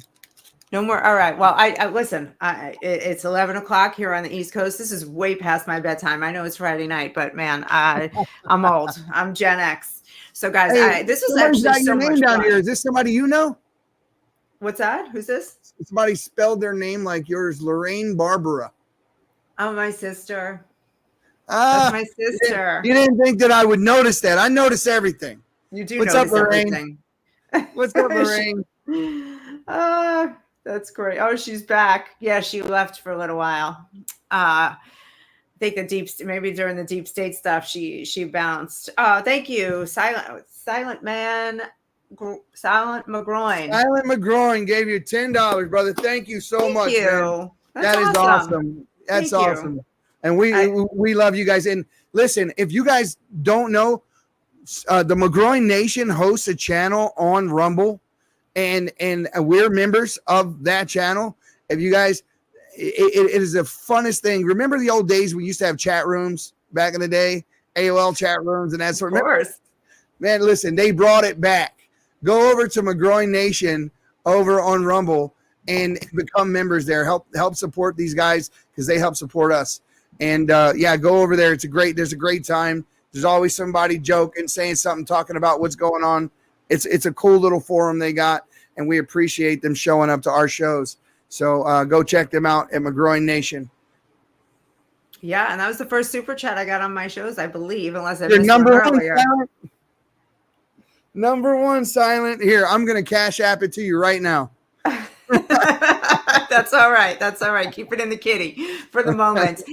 Guys, this was so much fun. I'm going to be back next Friday night at same time, 6 Pacific, 9 Eastern. Hold on 1 second. JTV forever. If you go to the rumble.com/the Patriots Prayer, you can donate there. You can't do it on YouTube because we have not amassed enough followers on YouTube for those things to be lit up. So if you really are interested in becoming a partner with the show, please come over to the Rumble platform, even if just for a minute. Go there and you can become a subscriber right in the Rumble platform.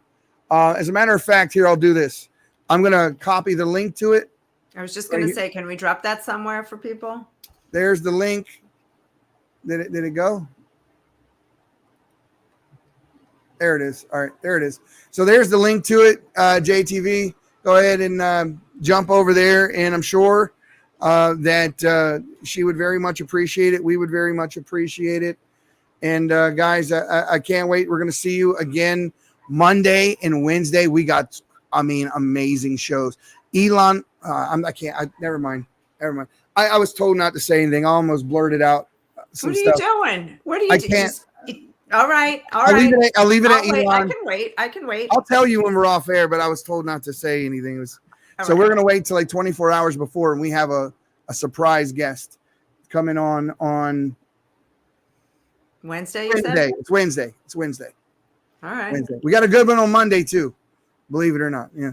We're working with one of the owners of Black Rifle Coffee as well, in a different capacity, of course.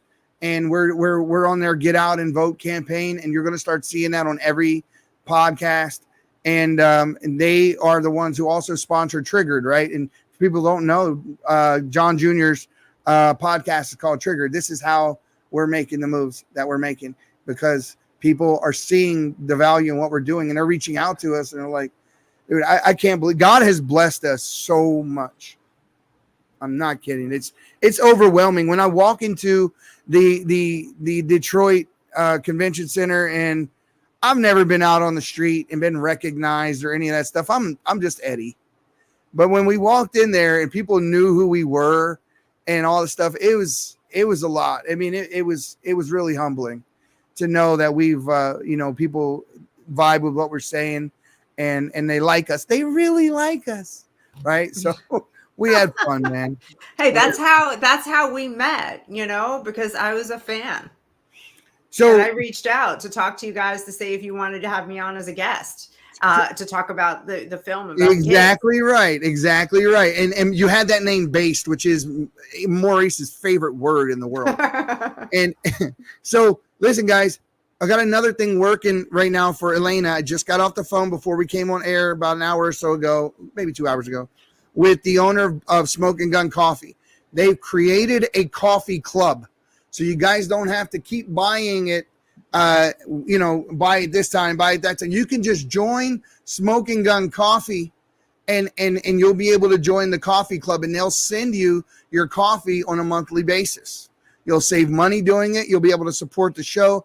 And what it does for us is gives us an income that we can depend on each month. We know what that is because it's a recurring thing. It's a club that you join.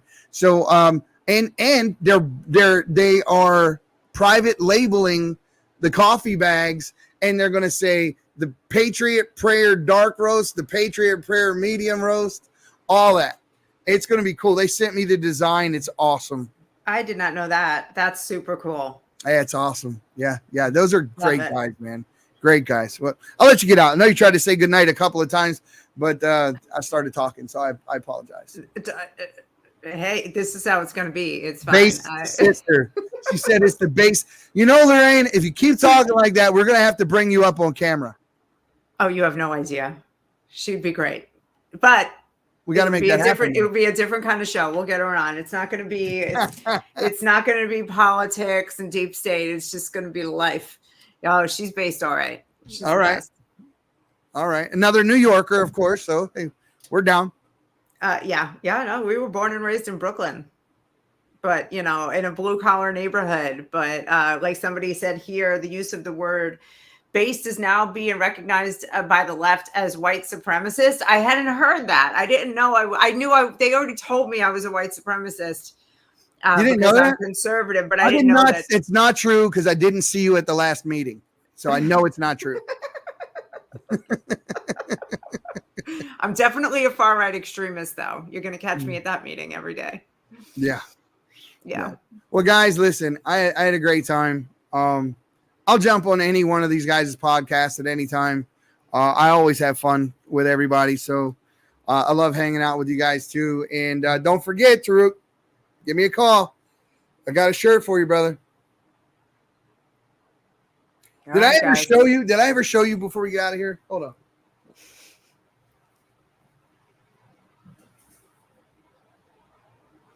One of my friends was an Elvis impersonator, stand-up comedian here in town, and he used to do like these little skits on my show. And so I had a bunch of shirts made with me and him.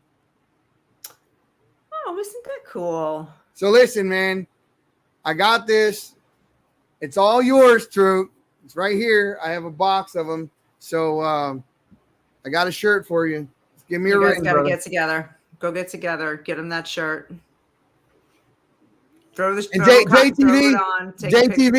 If you go to X and you DM me at the Patriots Pray as well, you become a supporter. I'll also give you one of these shirts too.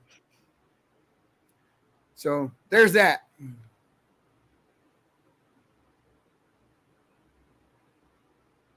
What is that? Just got her.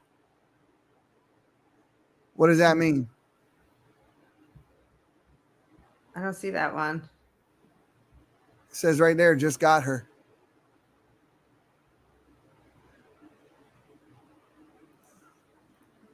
I don't know where it No was, idea. but listen, I'm dead serious, guys. You know, I gotta still send Stuart his Tumblr. I got it here. I've been going a million miles an hour since we got back. I'll send that out, and I have 2 other shirts to send out as well. So I've not forgotten anybody. Just give me a chance to catch my breath, and I got you. Listen, I don't know what goes on in your world, Eddie, but you do not stop. You are always available. I joined this network a week and a half ago. This is my second show. And every time I reach out to you, you get back to me. I have a question. You've got an answer. Somebody needs something. Like, I don't know how you do it. I really don't. I multitask. And for people who don't know what I do for a living, I build high rises, stadiums, hospitals, things like this. Of course, I'm not out there with a tool belt on, but I manage the projects from conception all the way to top out and being done. And I have over $3 billion worth of work under my belt in 3 states that I manage all of it. And I do this. And I would gladly, as much as I love that, want to do this full time. So I said this before and I'll say it again. We have some of the best followers ever.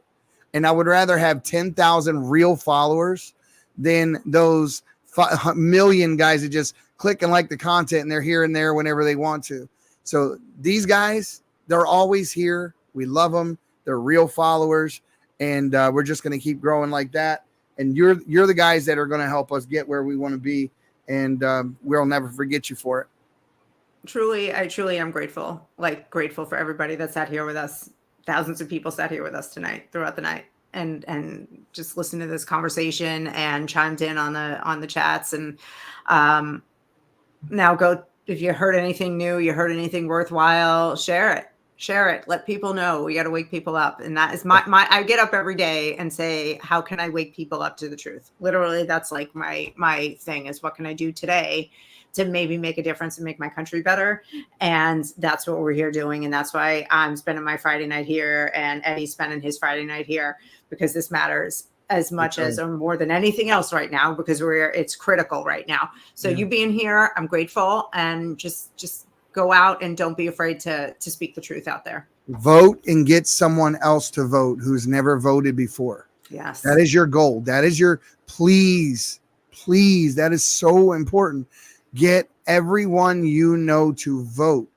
I just got a stat that blew my mind.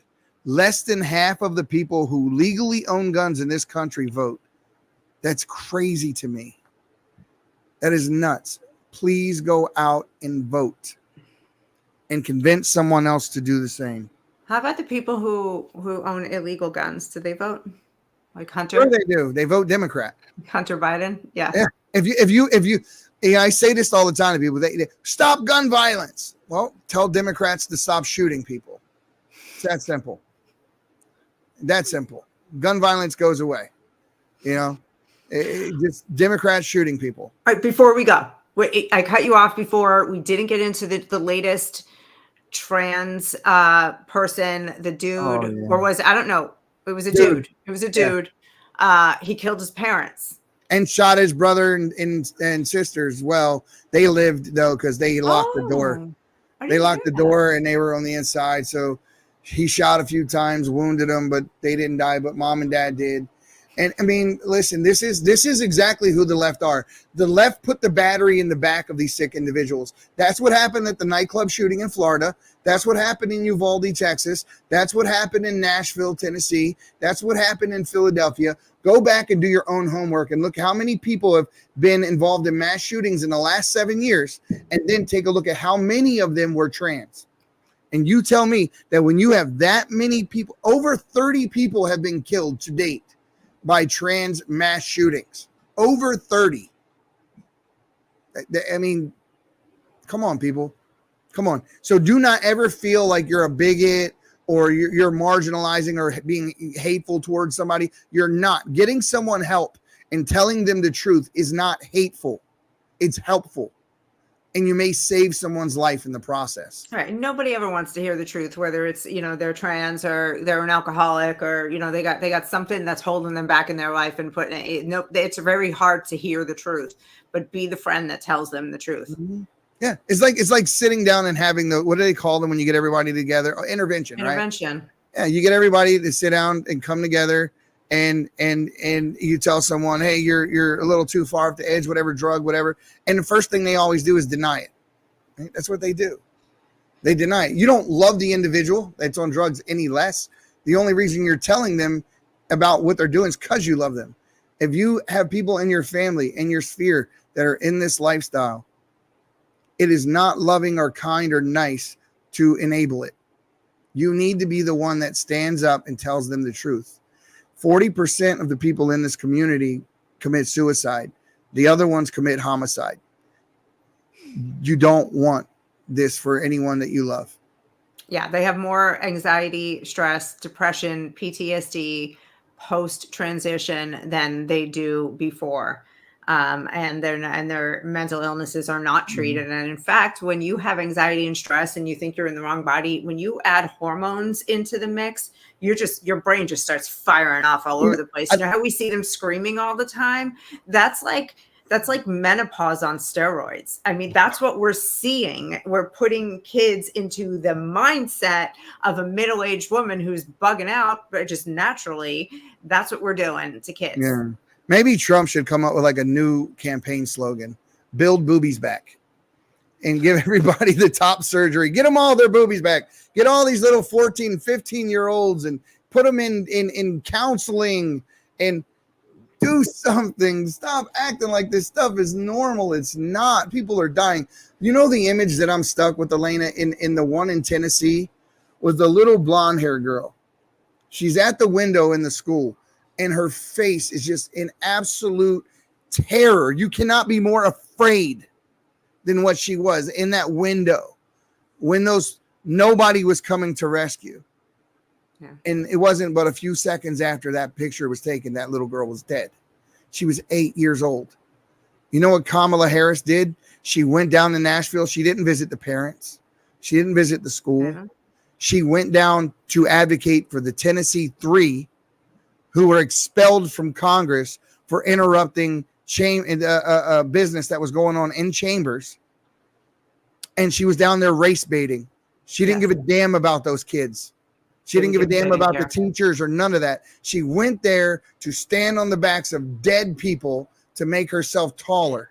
This is why I say it's just straight up evil, because the reason she didn't care that they were killed was they were Christians. And I know they were mostly white, but I believe one of the no people black. there were black teachers, and it was a black teacher who died also, right? Yeah. So it was really about them being Christians that made their lives disposable. Well, that's because they tie everything Christian to white supremacy now. Yes. Oh, you're a Christian nationalist. Let's break that down real quick. I believe in God and I love my country. You're a danger to democracy. You're an enemy of democracy. I hope so. Let me make it clear for everybody. I'm going to make a shirt. As soon as we're done, I'm putting a shirt out and says, I am a danger to democracy, because I am. We are not a democracy. We are a democratic republic. A democracy is mob rule. In a democracy, you would not have an electoral college. Your whole country would be ran off the votes of New York and California. You don't want that. You don't want mob rule. You don't want majority rule, because in a majority rule, minorities have no rights and laws mean nothing. And it's a slow transition into communism. So yes, I am a danger to democracy. I will always be a danger to democracy, and so should you. Right on. I am also a Christian nationalist who's not interested in mob rule. Oh, all right. Are we going down another rabbit hole? We're gonna go say goodnight now. Yeah, we can say goodnight. Okay. We can say goodnight this time. This time for real. This is like in high school. Like, we're gonna hang up. Wait, one more thing.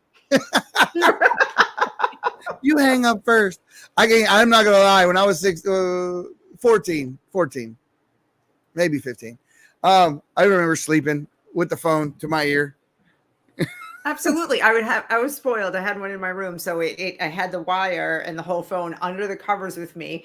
And if somebody opened the door to see if I was sleeping, I would just pretend I was sleeping. Yeah, right. And then resume talking and wake up, stay up till 3 a.m. talking on the phone. And then I have to wake up at 6 for school and fall asleep in Spanish class or whatever class it was that day that I took a nap in because I stayed up all night talking on the phone. I was terrible. I used to just leave. Like, you know how people would go to the office and fake, whatever to get out of school, whatever.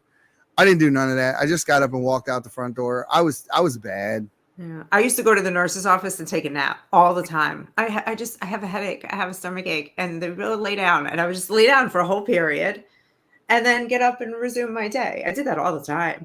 I got away with a lot of like stupid stuff like that. Well, we should have one of those shows where it's not about like news or politics, but just kind of like that kind of stuff. I mean, I would love to tell you guys some of those old stories from growing up in Baltimore that would make your hair curl. Yeah, I mean, we're going to do like a roundtable conspiracy theory show where we have all the guys on. We're just going to talk about all the different conspiracy theories, 9/11, flat earth, all the stuff. We're just going to have fun with it. Like, don't take us seriously. We're just talking, right? And people like that kind of stuff. So we're going to do it. It's coming. We planned it out, and don't forget we're going to do the watch party too. Yes, we're going to do a watch party. We're hosting a watch party where we watch my film, and then we have a conversation about it and answer questions. Yep, that's going to be a great night. Whenever we got to get that on the calendar, because I also want to bring in Karen England from Take Back the Classroom because she's got a lot to say about this issue. And she and I met when we were on a panel on Newsmax. We both brought up, I was talking about the film. She was talking about Take Back the Classroom, and we're standing there, the two talking heads. And as we're on the show, both of us were thinking, I got to talk to this lady after the show. And within 10 minutes, we were on the phone and we were doing stuff together. So you are going to love this woman. She is just a straight shooter. She will do anything to protect children from Democrats, and she's doing it. So we're gonna get that on the books, and we're gonna have a lot of fun with that one. It's to sound fun. We have to do it on like a weekend. I think it's the best time to do it because there's going to be a while. The show, even though it's like about an hour long documentary, less than an hour, 36 minutes. Yeah. But by the time the conversation's involved in it, we're talking 2 hours at least. Easy. So people have a lot of questions after they see it. People bug out, and they are just loaded with questions. We're gonna have a lot to talk about. Truth is funny. All right, we are going this time. We are. I'll let you play your outro. I am the outro. Do I have an outro? Yeah, you would use your intro as your outro. That's what we were just talking about the whole time. When your book is what the book talks about, using your intro as your outro or your outro as your intro. All right, here we go. All right, you done? All right, here we go. Guys, follow the Patriots Prayer on all the platforms. Follow me. I'm the Base Mother on Twitter and Instagram and TikTok. And I will see you next week, same time, Friday night. And until then, God bless America.